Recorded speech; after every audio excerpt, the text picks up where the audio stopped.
ನಾವು ಅಭಿಮನ್ಯು ಕತೆ ಕೇಳಿದೀವಿ, ಚಕ್ರವ್ಯೂಹ ಬೇಯಿಸಿ ಇದು ಮಾಡಿದ ಅಂತ ಹೇಳಿ. ಆದ್ರೆ ತನ್ನ ಹೆರಿಗೆ ಒಂದು ತಾಯಿ ಇನ್ನೊಂದು ತಾಯಿಗೆ ಕಾನ್ಫಿಡೆನ್ಸ್ ತುಂಬೋದಿದೆಯಲ್ಲ, ತನ್ನ ಹೆರಿಗೆ ನಾನು ಮಾಡ್ಕೊಳ್ಬಹುದು ನಿಮ್ಗೆ ಮನಸ್ಸಿದ್ರೆ ಅಂತ. ಆ ಕುಡ್ಲ ತಗೊಂಡು ಬರ್ರ ಅಂತ ಹೇಳ್ಕೊಂಡೆ ಕುಯ್ಕೊಬಿಡೋಣ ಅಂತ. ಅಷ್ಟೊತ್ತಿಗೆ ನನ್ನ ಮಗಳು ಕಣ್ಕೊಂಬಿಟ್ಲು. 2 ಕೈ ಹಾಕೊಂಡು ತೆಗ್ದು ಪಟ್ ಅಂತ ಕಿತ್ಬಿಟ್ಲು ಸರ್. ಬಂದ್ಬಿಡ್ತು. ಅದು ಅರ್ಧ ಭಾಗ ತಲೆ ಪಟ್ಟೋಗಿತ್ತಲ್ಲ, ಅರ್ಧ ಭಾಗ ತಲೆ ಮಿದ್ದೆ ಕಿತ್ತೋಯ್ತು. ಹಾಸ್ಪಿಟ್ಲ್ಗೆಲ್ಲ ಇವತ್ತು ನಾನು ಆಸ್ಪತ್ರೆಗೆ ಹೋದ್ರೆ, ನಮ್ಮ ಏನಾನ ಹುಷಾರಿಲ್ಲ ಅಂತ ಹೋದ್ರೆ ಅವ್ರು ಏನು ಹೇಳ್ತಾರೆ ಗೊತ್ತಾ, ನನಗಿಂತ ಜಾಸ್ತಿನೇ ಮಾಡಿದ್ದಿ ಹೊರ್ತು, ಕಷ್ಟ ಬಿದ್ದಿದ್ದೇ ಹೊರ್ತು ಕಡಿಮೆ ಮಾಡಿಲ್ಲವ ನೀನು ಅಂತ ಹೇಳ್ತಾರೆ. ಬರ್ರಿ ಬೀಗ್ರ ಊಟ ಮಾಡೋಣ. ಬಾಳ್ ಮಂದಾಗ್ಲಿ ತಗೋರಿ. ನಿಮ್ಮ ಬಾಯ ಅರಿಕೆಯಿಂದ ಹಂಗ ಆಗ್ಲೇವಾ? ನನ್ನ ಹೆರಿಗೆನ ಅದು ಹಂಗೆ ಆಯಿತು. ನಾನು ಅದು ಏನು ಮಾಡಿದೆ, ಅದು ಮತ್ತೆ ಒಂದು ಸಡ್ಡು ಹಾಕಿದ್ದು ಸಹ ಹೊಟ್ಟೆಗಿಲ್ಲ. ನಮ್ಮ ಯಜಮಾನ್ರು ಬೇರು ತೆಗಿತಾ ಇದ್ರು ಅವ್ರ ಜಮೀನಲ್ಲಿ. ಹೊಟ್ಟೆಗಿಲ್ಲಲ್ಲ, ಒತ್ತಾರೆ ಎದ್ದು ಜೋಳಿಗೆ ಹಾಕೊಂಡು ನಾನು ಜೋಳಿಗೆ ತಗೊಂಡು ಹೊಂಟೋಗೋನಿ. ಇವರು ಬೇರು ತೆಗಿಯೋರು. ಮಕ್ಳಿಗೆ ಇಟ್ಟಿಲ್ಲ. ಏನು ಮಾಡೋದು ಅಂತ ತಿರ್ಗೋನಿ ನಾನು ಬಿಮ್ಮನ್ಸೆ ಸಹ ತಿರ್ಗೋನಿ ಅದನ್ನು ನಾನು ಹೇಳ್ತೀನಿ ಸಹ. ಬಂದೆ ಸಹ ಮನೇಲಿ ಇಷ್ಟು ಹುಳ್ಳಿ ಕಾಳು ಮಕ್ಕಳು ಸೋಸ್ತಾ ಇದ್ದೋ.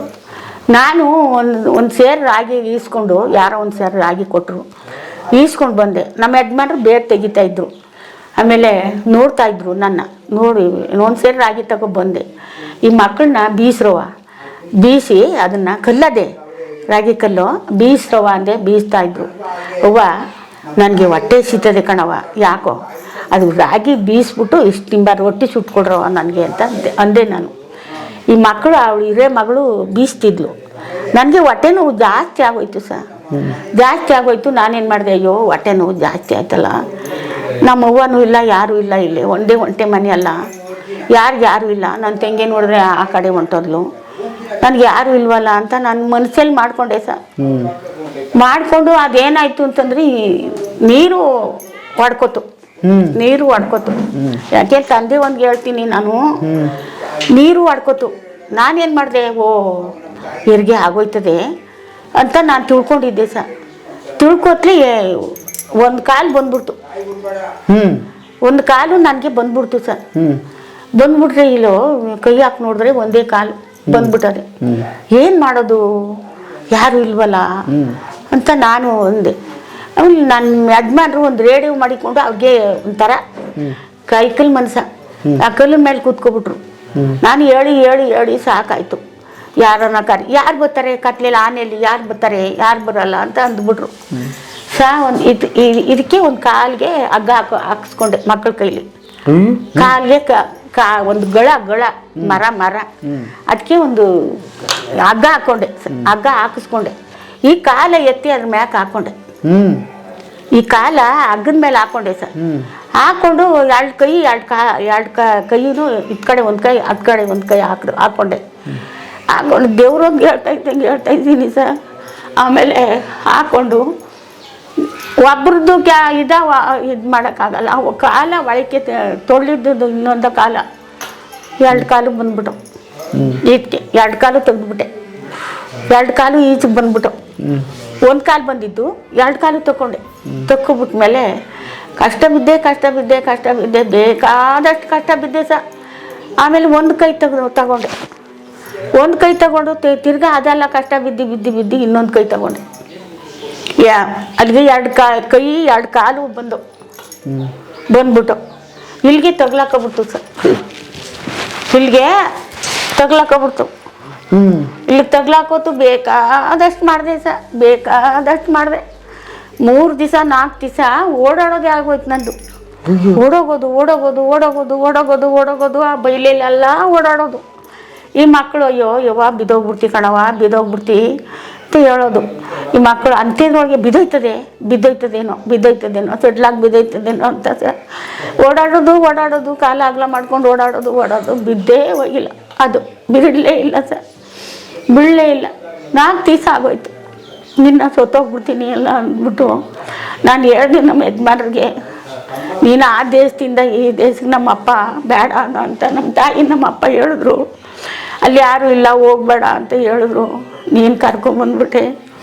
ಇಲ್ಲಿ ನಾನು ಸತ್ತೋಯ್ತೀನಿ, ಮಕ್ಕಳು ಮರಿ ಕರ್ಕೊಂಡು ಆ ದೇಶಕ್ಕೆ ಹೋಯ್ತೀಯೋ ಇಲ್ಲೇ ಇರ್ತೀಯೋ ಇದ್ಬಿಡು, ನಾನು ತಗೊಂಡೋಗಿ ಎಲ್ಲಾದರೂ ಹಾಕ್ಬಿಡು, ಮಕ್ಕಳು ಕರ್ಕೊಂಡು ಹೊಂಟೋಗು ಅಂತ ನಾನೊಂದು ಮಾತು ಹೇಳ್ಬಿಟ್ಟು ಅವ್ರು ಏನಂದ್ರು, ಅಯ್ಯೋ ನಾನೇನು ಕಂಡಿದ್ನ, ಬದುಕ್ತೀವಿ ಅಂತ ಬಂದು ದೇವ್ರು ಹಿಂಗಾಯ್ತಲ್ಲ ಏನು ಮಾಡೋಣ ನಾನು ಅಂದರು. ಆಮೇಲೆ ಹಂಗಂತ ಅವರು ಹೊಲ್ದ ಕಡೆಗೆ ಹೋದರು. ದೊಡ್ಡ ಮಗಳು ಅವಳು ಹಂಗೆ ಮಾತಾಡ್ಕೊಂಡು ಏನು ಮಾಡೋಣ, ಅತ್ತೆ ಸೊತ್ತೋಯ್ತಾಳಲ್ಲ ಅಂದ್ಬಿಟ್ಟು ನೆರಕೆ ಕಟ್ಟಿದ್ದೋ ನೆರಕೆ ಎಲ್ಲ ಕಿತ್ಬಿಟ್ಟೆ. ಯಾಕೆ ಬೈಲ್ ನೋಡ್ಬೇಕಲ್ಲ ಸೊತ್ತೋಯ್ತೀನಲ್ಲ, ಆ ಬೈಲಾದ್ರೂ ನೋಡ್ಕೊಳ್ಳೋಣ ಅಂದ್ಬಿಟ್ಟು ಆ ನೆರಕೆ ಎಲ್ಲ ಕಿತ್ತಾಕ್ಬಿಟ್ಟು ಮ್ಯಾಲ್ಕೆ ನೋಡ್ಕೊಂಡಿದ್ದೆ. ನೋಡಿದೆ ಒಂದು ಕುಡ್ಲು ತಗ್ಲಾಕಿದ್ರು ನಮ್ಮ ಯಜಮಾನ್ರು, ಒಂದು ಕುಡ್ಲು ತಗ್ಲಾಕಿದ್ರು. ಇಷ್ಟೇ ಉದ್ದ ಅಲ್ವ ಸಡ್ಡು, ತಗ್ಲಾಕಿದ್ರು. ಅಲ್ಲಿ ಬಾಕ್ಲ ಹತ್ರ ಕೂತಿದ್ರು ನಮ್ಮ ಮಗಳು ನನ್ನ ಸೊಸೆ. ನಾನೇನು ಮಾಡಿದೆ, ಅಲ್ಲಿ ಮನ್ಗಿದ್ದೋಳು ನಾನು ದೇವ್ರವನಿಗೆ ನೀನು ದೇವರು ನಾನು ಹೇಳ್ತಾ ಇದ್ದೀನಿ. ಅಲ್ಲಿಂದ ಅಲ್ಲಿಗೆ ದೇಕ್ತೆ ಆ ಕುಡ್ಲಿರೋ ನ್ಯಾರ್ಕೆ ದೇಕ್ತೆ ನಾನು. ಹಿಂಗೆ ದೇಕೊಂಡು ಅಲ್ಲಿಗೆ ಬಂದೆ. ಅಲ್ಲಿಗೆ ಬಂದು ಮ್ಯಾಲ್ಕೆ ನೋಡಿಕೊಂಡು ಕುಡ್ಲಿತ್ತು ಅಲ್ಲಿ. ಆ ಕುಡ್ಲ ತಗೊಂಡು ಬರ್ರ ಅಂತ ಹೇಳ್ಕೊಂಡೆ ಕುಯ್ಕೊಬಿಡೋಣ ಅಂತ. ಅಷ್ಟೊತ್ತಿಗೆ ನನ್ನ ಮಗಳು ಕಂಡ್ಕೊಂಬಿಟ್ಲು, ಇವ್ರಿಗಿಂತ ದೊಡ್ಡವಳು.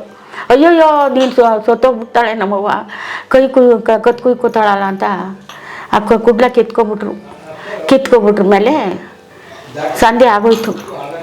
ಬೆಳ್ಕರಿಯೋದಕ್ಕೆ ಚಂದನಗಿರಿಲಿ ನಮ್ಮ ಚಿಕ್ಕವ್ವ ಸಾಕಮ್ಮ ಅಂತ. ಅದಕ್ಕೆ ಜ್ಞಾನ ಮಾಡಿಕೊಂಡೆ. ನನ್ನ ಮಗನಿಗೆ ಹೇಳಿದೆ, ಯಪ್ಪ ನೀನು ಚಿಗವ್ವನ ನೋಡಿದೆ, ಚಿಗವ್ವನೂ ಸಿಕ್ಕಿಲ್ಲ, ಯಾರೂ ಸಿಕ್ಕಲಿಲ್ಲ ನಮ್ಮ ಟೇಮ್ಗೆ ಯಾರೂ ಸಿಕ್ಕಲ್ಲ. ನಮ್ಮ ಕಷ್ಟ ಇರ್ತದಲ್ಲ ಅಲ್ಲಿ ಯಾರೂ ಸಿಕ್ಕಲ್ಲ. ಯಪ್ಪ ಇವತ್ತು 5 ದಿವಸ ಆಗೋಯ್ತು ನನ್ನ ಜನ್ಮ, ಇಷ್ಟು ಗಂಟ ಮಡ್ಗವನಲ್ಲ, ಇಷ್ಟೊತ್ತಿಗೆ ನಾನು ಸತ್ತೋಗ್ಬಿಡೋನಲ್ಲೋ, ನೀನು ಹೋಗಿ ಅಮ್ಮನ ಕರ್ಕೊಂಬತ್ತೀಯನಪ್ಪ ಅಂದೆ. ಆಮೇಲೆ ಈ ಕಾಲು ಸೋತೋಗ್ಬಿಡ್ತು ಆಮೇಲೆ ಈ ಕಾಲು ಹಾಕ್ಕೊಂಡೆ, ಇದನ್ನು ಈ ಕೈ ಹಗ್ಗ ಹಾಕ್ಕೊಂಡು, ಅಪ್ಪ ಪರಮಾತ್ಮ ನಾನೊಬ್ರಿಗೆ ದಾನ ಮಾಡಿದರೆ ನನ್ನ ಉಸು ನಮ್ಮ ಅಮ್ಮ ಸಿಕ್ಕಲಿ ನನ್ನ ಕೈಗೆ. ನಮ್ಮಮ್ಮ ನನ್ನ ಹಾಳು ಮಾಡಲ್ಲ, ಚೆನ್ನಾಗಿ ಇಸ್ಕೋತಾಳೆ ಅಂದ್ಬಿಟ್ಟು ಆವಾಗ ನಮ್ಮ ಅಮ್ಮನ ನನ್ನ ಮಗ ಕರ್ಕೊಬಂದ. 5 ಗಂಟೆ ಆಗೋಯ್ತು. ಹೊಟ್ಟೆಗಿಲ್ಲ, ಏನಿಲ್ಲ ಹೊಟ್ಟೆಗೆ ಏನಿಲ್ಲ. ಮಕ್ಕಳು ಎಲ್ಲೂ ಹೋಗಿ ಇಟ್ಕೊಬರ್ತಾರೆ, ನಾನೇ ಹೋಗ್ಬೇಕಲ್ಲ, ನಾನೇ ಭಿಕ್ಷೆ ಮಾಡ್ಕೊಬಂದಂಗೆ ಬರಬೇಕು. ಬಿಜಾಪುರ ಅಲ್ಲ ಯಾರ ಮನೆ, ಒಂದು ಊರಲ್ಲಿ ಒಂದು ದಿವಸ ಭಿಕ್ಷೆ ಮೀಟಿಂಗ್ ಹೊಂಟೋಗನಿ. ಇದೆಲ್ಲ ಒಂದು ದಿವಸ ಇರಲಿ ಇಲ್ಲದೆ ಹೋಗ್ಲಿ ಮೀಟಿಂಗ್ ಹೊಂಟೋಗನಿ. ಆವಾಗ ಬಂದ್ರು ಕರ್ಕೊಬಂದ. ಆವಾಗ ಅಯ್ಯೋ ಮುಂಡೆ ಅಲ್ಲಿಂದ ಬಂದೆ ಮಕ್ಕಳು ಕರ್ಕೊಂಡು, ನೀನು ಇಲ್ಲಿ ಬಂದು ಸಾಯಕ್ಕೆ ಬಂದ ಮುಂಡೆ ಅಂದ್ಬಿಟ್ಟು ಆವಾಗ 2 ಹಗ್ಗ ಹಾಕ್ಕೊಟ್ಟಿದ್ದು. ತೆಗೆದ್ಬಿಟ್ರು, ಹಗ್ಗ ಬೇಡ ತೆಗೆದ್ಬಿಟ್ಟು ಆವಾಗ ನೀನೊಂದು ಕೈ ಹಾಕೋ, ನಾನೊಂದು ಕೈ ಹಾಕ್ತೀನಿ. ಅಯ್ಯೋ ಒಳಗೆ ಊದ್ಕೊಬಿಟ್ಟದೆ ತಲೆ, ಹೆಂಗೆ ತೆಗಿಯೋಣ ನಾನು, ಇನ್ನು ನಾನು ತೆಗಿಯೋಕೆ ಹೋದ್ರು ನೀನು ಸೊತ್ತೈತಿ ಕಣೆ, ಏನೇ ಮಾಡೋದು ಅಂತ ಬೈದ್ಲು. ಆವಾಗ ಯವ್ವ ನಾನು ಧರ್ಮದಾನ, ನಮ್ಮವ್ವ ಧರ್ಮದಾನ ನಾನು ಮಾಡಿದರೆ ಅದನ್ನು ತೆಗೆದಾಕ್ಬಿಡವ ಅಂತ ಅಂದೆ ನಾನು. ಆವಾಗ ನೀನೊಂದು ಕೈ ಹಾಕೋ ಅಂದ್ಬಿಟ್ಟು 2 ಕೈ ಹಾಕ್ಕೊಂಡು ತೆಗ್ದು ಪಟ್ಟಂತ ಕಿತ್ಬಿಟ್ಲು ಬಂದ್ಬಿಡ್ತು. ಅದು ಅರ್ಧ ಭಾಗ ತಲೆ ಪಟ್ಟೋಗಿತ್ತಲ್ಲ, ಅರ್ಧ ಭಾಗ ತಲೆ ಮಿದ್ದೆ ಕಿತ್ತೋಯ್ತು. ಸೊತ್ತೋಗಿತ್ತು ಮಗ, ಕಿತ್ತೋಯ್ತು ಹೋದ್ರೂ ಹೋಗಲಿ, ಆದರೆ ನಾನು ಕುಂತ್ಕೊಳ್ಳೋಕ್ಕಾಗೋದಿಲ್ಲ. ಆದರೆ ಏನೋ ತಿರ್ಗಾಡ್ಕೊಂಡು ಬರ್ತೀನಿ. ನಮ್ಮ ಸಾಹೇಬ್ರು ಕರ್ಕೊಂಡೋಗಿ ಎಲ್ಲೆಲ್ಲೋ ಸನ್ಮಾನ ಮಾಡಿದ್ರು. ನನಗೂ ಏನೋ ಹೊಟ್ಟೆ ಜೀವಕ್ಕೆ ಸಾಹೇಬ್ರು ಅಲ್ಲಿ ಮೈಸೂರೆಲ್ಲವರೇ ಅವರೆಲ್ಲ ನನ್ನ ಮೇಡಮ್ದಿರವ್ರೆ ಬಂದು ಎಲ್ಲ ನನ್ನ ಸಹಾಯ ಮಾಡಿದ್ರಮ್ಮ. ಬಟ್ಟೆ ಬರಿ ಗಂಟ ಸಾಹೇಬರು ಮಾಡಿದ್ರು. ಈ ಕಣ್ಣು ಆಪ್ರೇಷನ್ ಮಾಡಿಸಿದ್ರು. ಇದು ಗುರುಜಿ ಮಾಡಿಸಿದ್ರು ಇದರೊಳಗೆ ಕಿವಿ ಬತ್ತಿತ್ತು, ಇಲ್ಲಿ ಕಿವಿ ಬತ್ತಿತ್ತು. ಅದನ್ನು ಗುರುಜಿ ಬಂದು ಇಲ್ಲಿ ಮಾಸ್ತಮ್ಮ ಅವರಲ್ಲ ಅಂತ ಬಂದರು. ಆವಾಗ ನೀನು ಬಂದುಬಿಡ್ಬೇಕು ಮಾಸ್ತಮ್ಮ ಅಲ್ಲಿಗೆ ಬೆಂಗಳೂರಿಗೆ ಅಂತ ಅಂದರು. ಆಗಲ್ಲ ನಾನು ಬರೋಕ್ಕಾಗಲ್ಲ, ಕಣ್ಣಲ್ಲಿ ಕಿವಿ ಬರ್ತದೆ ಅಂತಂದೆ. ಆವಾಗ ಹೇಳಿದ್ರು, ನೀನು ಬಾರವ ನಿನ್ನ ನನ್ನ ಮನೆ ಕರ್ಕೊಂಡು ಹೋಗ್ಬೇಕು ಕಣವ, ದೇವ್ರಂಗೆ ಬರ್ಬೇಕು ನೀನು ಅಂದರು. ಕಣ್ಣು ಆಪ್ರೇಷನ್ ಮಾಡಿಸ್ಬೇಕಲ್ಲ ಸರ್. 7,500 ಕೊಟ್ಟರು ಸರ್. ಆಫೀಸ್ಗೆ ಕರ್ಕೊಂಡೋಗಿ 7,500 ಸಾಹೇಬ್ರ ನನ್ನ ಕೈ ಕೊಟ್ಟರು.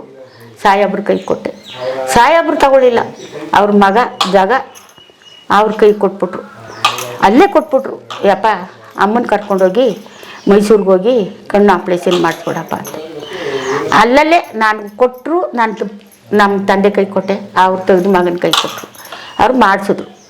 ಮಾಡಿಸ್ಬಿಟ್ಟು ಬಂದೆ. ಚೆಂದಾಗಿತ್ತು ಸರ್, ಕಣ್ಣು ಚೆನ್ನಾಗಿತ್ತು. ಚೆಂದಾಗಿರ್ಲಿ, ಇದು ಏನಾಯಿತು ನನಗೆ ಈ ಪರೆ ಸರಿಯಾಗಿ ತೆಗಿಯೋದಿಲ್ಲ ಸರ್, ಅವರು ತೆಗಿಯೋದಿಲ್ಲ. ಆವಾಗ ಪರೆ ತಿರ್ಗಾ ತುಂಬ್ಕೊಬಿಡ್ತು. ಇದು ಕಾಣಿಸೋದಿಲ್ಲ, ಈ ಕಣ್ಣು ಕಾಣಿಸಲ್ಲ. ಈ ಕಣ್ಣು ಕಾಣಿಸುತ್ತೆ. ಇದು ಸುಮಾರಾಗಿ ಮಾಡಿಸ್ಕೊಬಂದರು ಸಾಹೇಬ್ರು. ಆವಾಗ ಇದು ಮುಚ್ಕೊಂಡೇ ಬಿಟ್ಟಿತ್ತು. ಆವಾಗ ನನಗಾಗೆ ಮೈಸೂರಿಗೆ ಬೆಂಗಳೂರಿಗೆಲ್ಲ ತಿರುಗಿ ಆವಾಗ ಜನ ಎಲ್ಲ ಬಂದು ನನ್ನ ಕಣ್ಣು ಆಪ್ರೇಷನ್, ನನ್ನ ಮಗನಿಗೆ ನನ್ನ ತಮ್ಮನಿಗೆ ಎಲ್ಲ ಜನ ಮಾಡಿಸಿದ್ರು. ಇದು ಇವಾಗ ಸ್ವಲ್ಪ ಕಾಣ್ತದೆ ಸರ್. ಅಮ್ಮ ಈಗ ಹಾಂ, ಮದುವೆ ಆಯ್ತು, ಮದುವೆದು ನಿಮ್ಮ ಮಕ್ಕಳ ಕತೆ ಹಿಂಗಾಯ್ತು. ಹಾಂ, ನೀವು ನಿಮ್ಮ ಅಮ್ಮನ ಜೊತೆಗೆ ಹಾಂ, ಮಗು ಇದ್ದಾಗೆ ಹೋಗ್ತಿದ್ರಿ ಹಾಂ, ಅಲ್ವಾ? ಹಾಂ. ಅಂದ್ರೆ ಅವಾಗಲೇ ನೀವು ಯಾವಾಗ ನೀವೇ ಹೋಗಿ ಬಾಣಂತನ ಮಾಡಿಸಿದ್ ಯಾವಾಗ ನೀವು? ನಮ್ಮ ತಾಯಿ ಇದ್ದಾಗ್ಲೇನೆ. ನಿಮ್ಮ ತಾಯಿ ಇನ್ನೂ ಮದುವೆ ಆಗಿರ್ಲಿಲ್ಲ? ನನಗೆ ಮದುವೆ ಆಗಿಲ್ಲ. ಅವಾಗಲೇ ಮಾಡ್ತಿದ್ರಿ? ಹಾಂ, ಅವಾಗಲೇ ಮಾಡ್ತಿದ್ರಿ. ಇಷ್ಟ ಅನುಭವ ಇತ್ತು. ನಿಮ್ಮ ಮಕ್ಕಳದು ಡೆಲಿವರಿ ಹಿಂಗಾಯ್ತು. 4 ನಾರ್ಮಲ್ಲ? ಎಲ್ಲ ಪ್ರತಿ ಒಂದು ಮಗು. ಈಗ ಅಷ್ಟೆಲ್ಲ ಆದಾಗ ನೀವೇನ್ ಆಗುತ್ತೆ ಅಂತ ಹೇಳಿದ್ರಲ್ಲ ಇಷ್ಟೊತ್ತು, ಹಂಗಾದಾಗ ನಿಮ್ಮ ಯಜಮಾನರು ಹಾಸ್ಪಿಟ್ಲಿಗೆ ಕರ್ಕೊಂಡು ಹೋಗ್ಲಿಲ್ಲ? ನಿಮ್ಮ ದುಡ್ಡಿಲ್ಲಲ್ಲ ಸರ್, ದುಡ್ಡಿಲ್ಲ. ಹೊಟ್ಟೆಗೆ ಒಂಚದೆ ಕಷ್ಟ. ಒಂದು ಬೇರ್ ತೆಗಿಯೋದು, ಅಲ್ಲಿ ಮಾರಿದ್ರೆ 30 ರೂಪಾಯಿ ಕೊಡೋರು. ಒಂದು ಗಾಡಿ. ಏನ್ ಬೇರದ ಗೆಣಸಲ್ಲ, ಇದು ಬದ್ಲೇಲಿ ಹೊಲ ಹಿಂಗಿಡ್ಸಿದ್ವಲ್ಲ ಇಂಥದ್ದು ಬೇರು, ಕಗ್ಲಿ ಕೂಟ, ಅದೇ ಗೆಡ್ಡೆಗಳು. ಆ ಗೆಡ್ಡೆ ತೆಗಿಯೋರು ಅವರು. ತೆಗೆದ್ರೆ ಆ ಒಂದು ಗಾಡಿ ಸೌದೆ ಹೊಗೆ ಸೊಪ್ಪಿನ ಬೇಲೆ ಅದಲ್ಲ, ಅದು ಕೊಟ್ಟರೆ 300 ರೂಪಾಯಿ ಕೊಡೋರು ಅವರು. ಅದನ್ನು ಹೊಟ್ಟೆ ಜೀವನ ಕಳಿಯೋದು ನಾವು. ಈಗ ಆಸ್ಪತ್ರೆಗೆ ಎಲ್ಲಿ ಬರ್ತದೆ ದುಡ್ಡು? ಅಲ್ದಿದ್ರೆ ಗಿಡದಲ್ಲಿ ಮರ, ಇದು ಕಾಡಲ್ವಾ, ಈ ಕಾಡಿಂದ ಸೌದೆ ಹೊತ್ಕೊಂಡು ಹೋಗಿ ಒಂದ್ಗೂಡಿಗೆ ಮಾರೋ ನಿಜ ಜೀವನ ನಡೀತಿತ್ತು. ಈಗ ನಿಮ್ಮಮ್ಮ ಹೆರಿಗೆ ಮಾಡಿಸ್ತಿದ್ರಲ್ಲ, ನಿಮ್ಮ ಅಮ್ಮನ ಮೊದಲನೇ ದಿವಸನೇ ಕರೆದಿದ್ರ? ಅದು ಊರು ಬೇರೆನಾ ಅವ್ರದ್ದು? ಇಲ್ಲ, ನಮ್ಮ ತಾಯಿ ನಮ್ಮ ಹತ್ರನೇ ಇದ್ರು. ಮತ್ತ ಅವರು 5 ದಿವಸ ಆಯ್ತು ಅಂತ ಹೇಳಿದ್ರಿ, ಅವ್ರು ಏನು ಮಾಡಕ್ ಆಗ್ಲಿಲ್ಲ? ಅಲ್ಲ, ನಮ್ಮ ತಾಯಿ ಊರಲ್ಲಿ ಇದ್ರಲ್ಲ, ಅಲ್ಲಿಂದ ಕರ್ಸಕ್ 5 ದಿವಸ ಆಗೋಯ್ತು. ಅಲ್ಲಿ ನಮ್ಮ ತಾಯಿ ಆಗ್ತದೆ ಬೆಂಗಳೂರಲ್ಲಿ, ಅಲ್ಲಿ ಮಾಗಡಿ ಮಾಗಡಿದ್ರು. ಅವ್ರು ಅಲ್ಲೇ ಹೆರಿಗೆ ಮಾಡಿಸವ್ರ ಸುತ್ತಮುತ್ತ? ಅವರು ಮಾಡಿಸ್ತಿದ್ರು. ಅವಾಗ ಅವ್ರಿಗೆ ಬರೋಕ್ಕಾಗಿಲ್ಲ. ಅವ್ರಿಗೂ ಹಿಂಗೆ ಕಣ್ಣು ಹೊಂಟೋದು. ಹಂಗಾಯ್ತು. ಆಯ್ತು. ನಿಮ್ದು ಹೆರಿಗೆ ಆದ್ಮೇಲೆ ಮತ್ತೆ ನೀವು ಹೆರಿಗೆ ಮಾಡ್ಸಕ್ ಶುರು ಮಾಡಿದ್ರಿ? ತಿರ್ಗಾ ಮಾಡಿಸ್ತೆ ನಾನು. ತಿರ್ಗಾ ಮಾಡಕ್ಕೆ ಶುರು ಮಾಡಿ. ಬುಟ್ಟು ಕೊಡಕ್ಕಿಲ್ಲ ಜನ. ಇವತ್ತು ಬುಟ್ಟು ಕೊಡಕ್ಕಿಲ್ಲ ಇವತ್ತು ನೀನು ಅವರು ಆಸ್ಪತ್ರೆಗೆ ಜನ ಬರ್ತಾರೆ ಅಂದ್ರೂ ಅವರು ಕೇಳೋದಿಲ್ಲ. ಮತ್ತೆ ಇನ್ಯಾವ ಇಂಥವು ಘಟನೆ ನಡೆದವ್ ನಿಮ್ಮ ಇದರಲ್ಲಿ? ಏನು ಘಟನೆ ನಡೆದ? ಆರಾಮಾಗಿ ಆಗಿದೆ ಎಲ್ರದ್ದು, ನಿಮ್ದು ಮಾತ್ರ ಹಿಂಗಾಯ್ತು? ನಂದು ಮಾತ್ರ ನನಗೆ ಬಲ ಇಲ್ಲದೆ ಹೋಯ್ತು. ಹೊಟ್ಟೆ ಜೀವನ ಇಲ್ಲವಲ್ಲ, ಅದು ಜೀವನ ಇಲ್ಲ. ನಾನು ತಿರುಗಿಸ್ಕೊಳಕ್ಕಾಗಿಲ್ಲ. ಬೇರೆಯವ್ರಿಗಾದ್ರೆ ತಿರುಗಿಸ್ಬಿಡ್ಬೋದು, ನಾವು ತಿರುಗಿಸ್ಕೊಳಕ್ಕಾಗಲ್ಲ. ಅಮ್ಮ ಬಂದಿದ್ರೆ ತಿರುಗಿಸ್ತಿತ್ತು, ಅದು ಅಲ್ಲಿತ್ತು ಮಾಗಡಿಲಿ. ಓಕೆ. ಈಗ ಹಾಡಿಯವರು ಬಹಳ ಮಂದಿ ಬರೋರು ನಿಮ್ಮ ಹತ್ರ, ಈ ತರದ್ದು ನೀವು ಹೆಣ್ಮಕ್ಳು ಹಿಂಗೆ? ಎಲ್ಲ ಪ್ರತಿಯೊಂದು ಮಕ್ಕಳು ನಾನೇ ಹೆರಿಗೆ ಮಾಡಿರೋದು ಸರ್. ಎಲ್ಲ ಹೆರಿಗೆ ಮಾಡಿದ್ದೀನಿ. ಇವಾಗ ರೈತರ ಮಕ್ಕಳು, ನಾನು ಅಣ್ಣ ಅಂತ ಅವ್ರನ್ನ ಅಂತೀನಿ. ನಾನು ಹೆರಿಗೆ ಮಾಡಿ ತೊಟ್ಲಿಗೆ ಹಾಕಿದ್ರೆ ಅವ್ರು ದಾರಿಲಿ ಹೋಗಾಗ ಅಣ್ಣ ಅಂದಾಗ, ಅಯ್ಯೋ ನನ್ನೇ ಮರ್ಕಾಕಿದ್ದಿ, ನೀನು ನನ್ನ ಅಣ್ಣ ಅಂತೀಯಲ್ಲ ಅಂತಾರೆ. ನಮ್ಮ ಮಕ್ಕಳು ಅಂತಾರೆ, ಏನವ್ವ ನೀನೇ ಹೆರಿಗೆ ಮಾಡ್ಬಿಟ್ಟು ನೀನೇ ಅಣ್ಣ ಅಂತೀಯ ಅಂದ್ರೆ, ಅವ್ವ ಶಿವ ಬಾಯಿ ಕೊಟ್ಟಿರೋದನ್ನ ಮರಿಬಾರ್ದು. ಅವ್ರ ಅಣ್ಣನೇ ಅನ್ಬೇಕು, ಅಪ್ಪನೇ ಅನ್ಬೇಕು ಗೊತ್ತು ಬೇಡ. ಹಾಸ್ಪಿಟ್ಲ್ಗೆಲ್ಲ ಇವತ್ತು ನಾನು ಆಸ್ಪತ್ರೆಗೆ ಹೋದ್ರೆ, ನಮ್ಮ ಏನಾನ ಹುಷಾರಿಲ್ಲ ಅಂತ ಹೋದ್ರೆ ಅವ್ರು ಏನು ಹೇಳ್ತಾರೆ ಗೊತ್ತಾ, ನನಗಿಂತ ಜಾಸ್ತಿನೇ ಮಾಡಿದ್ದಿ ಹೊರ್ತು, ಕಷ್ಟ ಬಿದ್ದಿದ್ದೇ ಹೊರ್ತು ಕಡಿಮೆ ಮಾಡಿಲ್ಲವ ನೀನು ಅಂತ ಹೇಳ್ತಾರೆ ನಮ್ಮ ಡಾಕ್ಟ್ರ್ ಅವರೇ. ಏನ್ ನಿಮ್ಗೆ ಮಾಡಿಸಿದ್ದಕ್ಕೆ ಹಣ ಗಿಣ ಏನಾದ್ರು ಏನು ಕೊಟ್ಟಿಲ್ಲ ಸರ್. ಅಲ್ಲ, ಅಲ್ಲಿ ಮನೆಯವ್ರು ಕೊಡೋರು. ಅವಾಗ 100 ರೂಪಾಯಿ ಕೊಡೋರು. ಅಲ್ಲದೆ ಇದ್ರೆ ರಾಗಿ ರಾಗಿ ಕೊಡೋರು. ಈ ಊಟಕ್ಕೆ ಕೊಡೋರು, ಊಟಕ್ಕೆ ಕೊಡೋರು, ರಾಗಿ ಕೊಡೋರು, ಹಸಿಟ್ಟು ಕೊಡೋರು. ಇರೋದು ಹೇಳ್ಬೇಕು, ದೇವ್ರನ್ನ ಎತ್ತಬೇಕಲ್ಲ. ನಾನು ಲಕ್ಷ ಕೊಡ್ತಿದ್ರು ಅಂತ ನಾನು ಹೇಳ್ಕೊಳಲ್ಲ. ಅವ್ರಿಗೂ ಬಡಿಸ್ತಾನೆ ಇದ್ದಂಗೆ ಅಮ್ಮ. ಅವರು ಒಬ್ಬೊಬ್ರು ಬಡವ್ರೇನು, ಅವ್ರಿಗೂ ಮನೇಲಿ ಏನಿಲ್ಲ. ಅಂಥವ್ರ ಮನೇಲಿ ನಾ ಮೇಲೆ ಕೊಡ್ತೀನಿ ಅಂತ ಹೇಳೋರು. ಅಂಥದ್ದೆಲ್ಲ ನಾನು ಮಾಡಿದ್ದೀನಿ. ಈಗ ಅಮ್ಮ ನಿಮ್ಮಂಗೆ ಬಡತನ ಅವ್ರಿಗೆ ಇತ್ತು ಅಲ್ಲ, ಅವ್ರಿಗೆ ಪೌಷ್ಟಿಕ ಆಹಾರ ಇಲ್ಲ, ಅವ್ರದ್ದು ಹೇಗಿರ್ತಿತ್ತು? ಅವ್ರದ್ದು ಡೆಲಿವರಿ ನಾರ್ಮಲ್ ಆಗ್ತಿತ್ತು. ಒಂದ್ ದಿವಸ ಆಗದೆ ಇದ್ರು ಇನ್ನೊಂದ್ ದಿವಸಕ್ಕೆ ಮಾಡ್ಬಿಡೋನಿ. ತುಂಬಾ ತೊಂದರೆ ಆಗೋದು ಅಂದ್ರೆ ಇವತ್ತು ಹೊಟ್ಟೆ ನೋವು ಬಂದದ್ದ, ನಾಳಿಕ್ಕಿಂತ 2 ದಿವಸ ಇರೋರು. ನೀವು ಹಂಗೆ ಕಾಯ್ತಿದ್ರಿ, ಊರಿಗೆ ಬರ್ತಿದ್ರಿ, ಮತ್ತೆ ಹೋಗ್ತಿದ್ರಿ? ಹೋಯ್ತಿದ್ದೆ. ಈಗ ಒಂದೇ ಸಮ ಯಾವ್ದೋ ಊರಿಗೆ ಹೋದ್ರಿ, ಹೆಂಗ್ ಹೋಗ್ತಿದ್ರಿ? ಗಾಡಿ ಒತ್ತಾರೆ ಹೊತ್ತು ನಡ್ಕೊಂಡು ಹೋಗ್ಬಿಡೋನಿ. ಕಿಲೋಮೀಟರ್ ಇಲ್ಲೇ ಕಚ್ಚೇನಹಳ್ಳಿ, ಉಡಾಪುರ, ಕಳ್ಬಾಸ್ನಹಳ್ಳಿ, ಹಿಂಗೆ ಚಿಕ್ಕರೆಕಟ್ಟೆ, ಇದು ಪಂಚವಳ್ಳಿ, ಹಿಂಗೆ ಅನ್ಗೂಡು, ಹಿಂಗೆ ಎಲ್ಲನ ದೂರ ಹೋದಾಗ ಕರ್ಕೊಂಡು ಹೋಗೋರು ಗಾಡಿ ಇದ್ರೊಳಗೆ. ಸೈಕಲ್ ಅವಾಗೇನು ಸೈಕಲು ಇಲ್ಲ, ಗಾಡಿ ಮರದ ಗಾಡಿ ಇರ್ತಿತ್ತಲ್ಲ, ಕರ್ಕೊಂಡು ಹೋಗೋರು. ಮತ್ತೆ ಇಲ್ಲೆಲ್ಲ ಹುಲಿ ಬರೋದು ಅಂತಾರೆ, ಆನೆ ಬರೋದು ಅಂತ ಎಲ್ಲ ಬತ್ತಿದ್ದೋ ಬತ್ತಿದ್ದೋ. ಹೆಂಗೆ ಮೆತ್ಕೆ ಕರ್ಕೊಂಡು ಹೊಂಟೋಗೋರು. ಇಬ್ಬಿಬ್ರು ಗಂಡಸರು ಬರೋರು. ಈ ಕಾಲದಲ್ಲಿ ಹೆಂಗಸರು ಒಂದ್ಗೆ ಗಂಡಸರು ಹೋದ್ರೆ ಜೀವ ತೆಗ್ದಾಕ್ಬಿಡ್ತಾರೆ. ಆ ಕಾಲ ಒಳ್ಳೆ ಕಾಲ ಆ ಕಾಲ ಒಳ್ಳೆ ಕಾಲ. ನಾವು ಹೆಂಗಸ್ರನ್ನ ನಾನು ಒಳ್ಳೇನು ಅಂತ ಹೇಳ್ತೀನಿ. ನಾನು ಯಾಕೆ ಮಾತಮ್ಮ ಹೇಳ್ತಾರೆ ಅಂತ, ನಮ್ಮಂತೆ ಕೆಟ್ಟ ಜನ ಯಾರೂ ಇಲ್ಲ.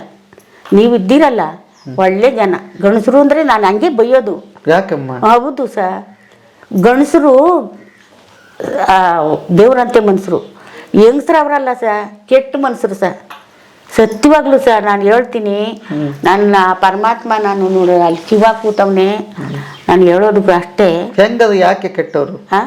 ಕೆಟ್ಟವರು ಅಂದ್ರೆ ಹೆಂಗಸರು ಚಾಡಿ ಮಾತು ಜಾಸ್ತಿ. ಆ ಮನೆಗೆ ಹೋಗೋದು, ಆ ಮನೆಗೆ ಹೋಗೋದು, ಇಲ್ದೇ ಇರೋದೆಲ್ಲ ಹುಟ್ಟಾಕ್ಬಿಡ್ತಾರೆ. ಗಂಡಸರು ಹಂಗಲ್ಲ. ಗಂಡಸರು ಒಂದೇ ಒಂದೇ ಮಾತಾಡಿದ್ರೆ ಒಂದೇ ಮಾತು.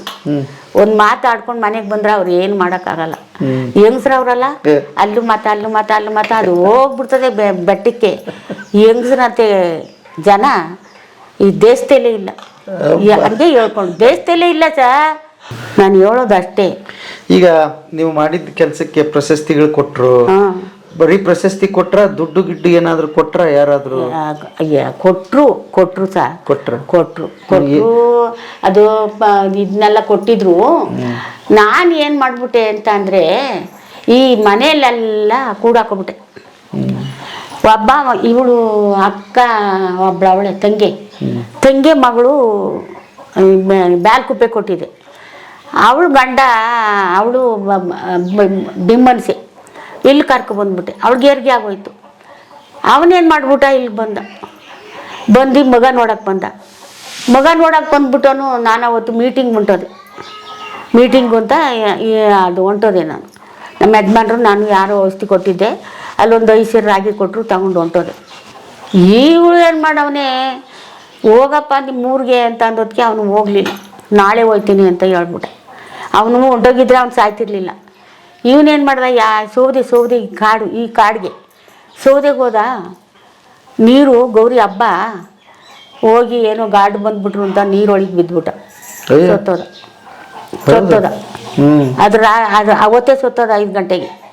ನಾನು ನೋಡಿ ಹುಡ್ಕಾಡಿ ರಾತ್ರೆಲ್ಲ ಹುಡ್ಕಾಡ್ದೆ, ಸಿಕ್ಕಲಿಲ್ಲ. ವಾತಾರಿ ಎದ್ದು ಹೆಣ ತೆಗೆದು ಮಡಗ್ಬಿಟ್ಟು ಹುಣ್ಸೂರು ಕೊಡೋದೆ ಸಾಹೇಬ್ರ ತಕ್ಕೆ. ಸಾಹೇಬ್ರು ಇದ್ದೊಂದು ಹುಣಸು ಕ್ವಾಟೆಗೆ ಹೊಂಟೋಗಿದ್ರು. ನಮ್ಮ ಅಮ್ಮ ಇದ್ದರು, ನನ್ನ ಮಗ ನಾನು ನಮ್ಮ ಮುತ್ಕ ಹೋಗಿ ಅಳೋನಿ ಬಸ್ಸಲ್ಲಿ. ಅದ್ಯಾಕೆ ಅಮ್ಮ ಹಂಗಳ್ತಾಳೆ ಅಂದರೆ, ಹೊಟ್ಟೆ ನೋವು ಅಂತ ಹೇಳ್ತಾಳೆ. ನನ್ನ ಮಗ ಹೇಳೋದು, ಹೊಟ್ಟೆ ನೋವು ಕರ್ಕೊಯ್ತಾ ಇದ್ದೀನಿ, ಔಷಧಿ ಯಾರನ್ನ ಔಷಧಿ ಕೊಡ್ತಾರೇನೋ ಅಂತ ಹೇಳ್ಕೊಂಡು ಬಂದ. ಅಲ್ಲಿ ಹೋಗಿ ಸಾಹೇಬ್ರನ್ನ ಕೇಳೋದಕ್ಕೆ ಕ್ವಾಟೆಗೆ ಹೊಂಟೋಗಿದ್ರು. ಅಲ್ಲೋಗಿ ಅಮ್ಮ ಸಾಹೇಬ್ರಿಗೆ ಫೋನ್ ಮಾಡಮ್ಮ ಅಂದೆ. ನಾನು ಮಾಡಿಕೊಡ್ತೀನಿ, ನೀನು ಮಾತಾಡು ಮಸ್ತಮ್ಮ ಅಂದರು. ಆವಾಗ ಮಾಡಿಕೊಟ್ರು, ನಾನು ಮಾತಾಡಿದೆ. ಅಂದೆ, ಏನು ಮಸ್ತಮ್ಮ, ನಾನು ಅಳಿಯ ತೀರೋದ್ರು ನೀರು ಬಿದ್ದುಬಿಟ್ಟವ್ರೆ ಅಂತ ಅಂದೆ. ಆವಾಗ ಹೂವ ನೀನು ಈ ಮಳೇಲಿ ತಗೊಂಡೋಗಿ ಎಲ್ಲಿ ಕಾರ್ ಹುಡುಕ್ತಿ, ಇಲ್ಲಿಂದ ಹೆಣ ತಗೊಂಡೋಗ್ತೀಯ? ಆಗೋದಿಲ್ಲ ನಿನ್ನ ಕೈಲಿ. ಹೋಗು ಮನೆಗೆ ಹೋಗ್ಬಿಟ್ಟು ಒಂದಷ್ಟು ಸೌದೆ ಕೂಡಾಕ್ಬಿಟ್ಟು ಏನೋ ಬೆಂಕಿ ಇಕ್ಬಿಡವ, ಹೋಗವ, ನಿನ್ನ ಕೈಲಾಗಲ್ಲ ಅಂತ 100 ರೂಪಾಯಿ ಕೊಟ್ಟರು ಸಾಹೇಬರು. ಆ 100 ರೂಪಾಯಿ ತಗೊಂಡು ನನ್ನ ಮಗನ ಕರ್ಕೊಂಡು, ಹೊಟ್ಟೆಗೂ ಏನಿಲ್ಲ ಅಲ್ಲಿ ಬಂದು ಗಂಧದ ಕಡ್ಡಿ ಕರ್ಪೂರ ತಗೊಂಡು ಬಂದೆ. ಅಯ್ಯೋ ಜರ್ರ ಅಂತಿತ್ತು.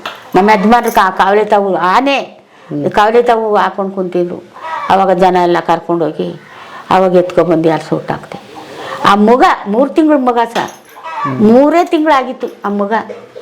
ಅವನು ಸತ್ತೋದ್ನ. ಆ ಮಗನ ನಾನು ಸಾಕ್ತೆ ಇವತ್ತು ನನ್ನ ಹಾಳು ಮಾಡ್ಬಿಟ್ಟ ಅವನು. ಒಂದು ಮದುವೆ ಮಾಡಿದೆ, ನನ್ನ ಮದುವೆ ಮಾಡಿ 2 ಗಂಡು ಮಕ್ಕಳು ಕೈಗೆ ಬಂದವೆ ಅಂತಿದ್ರೊಳಗೆ ನನ್ನ ಹಾಳು ಮಾಡಿಬಿಟ್ಟ ಇದ್ರೊಳಗೆ ಅಲ್ಲಿ ಆಚೆ ಮನೆ ನೇರ್ಲು ಕುಪ್ಪಿಯವ್ರು ಕೊಟ್ಟಿದ್ರು, ಆ ಕಡೆ ಮನೇನ ಅದ್ಲಾಗಿ ಇದು ಕಿತ್ತಿ ಅದಕ್ಕಾಕ್ದೆ.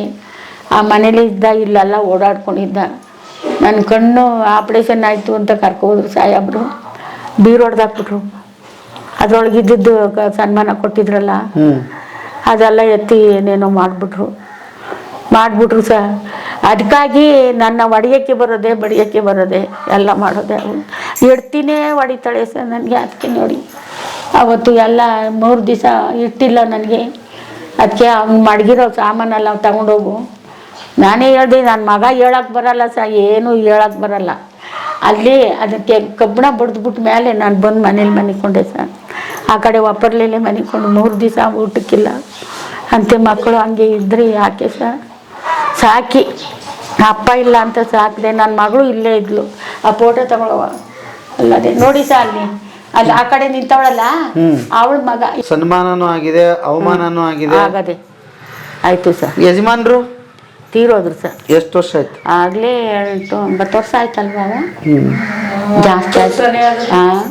ಈ ಮಕ್ಕಳ ಮದುವೆ ಮುಂಜೆ ಎಲ್ಲ ನಾನೇ ಮಾಡಿದೆ ಮಾಡಿದ್ರಿ? ನಾನೇ ಎಲ್ಲ ಹಿಂಗೆ ಎಲ್ಲ ಈ ನಾಲ್ಗೆ ಚಂದಾಗಿ ಇಟ್ಕೊಂಡು ಇವ್ರನ್ನ ಒಂದು ಆಗಿ ಇಸ್ಕೊಬರೋದು. ಬಿಜಾಪುರದವ್ರು ಬಟ್ಟೆ ಇಸ್ಕೊಬರೋದು. ಬಿಜಾಪುರದವ್ರು ಮಾರ್ತಾರಲ್ಲ ಅವು ಬಟ್ಟೆ ಚಂದಾಗಿರೋ ಸೀರೆಗಳು ಕೊಡೋರು.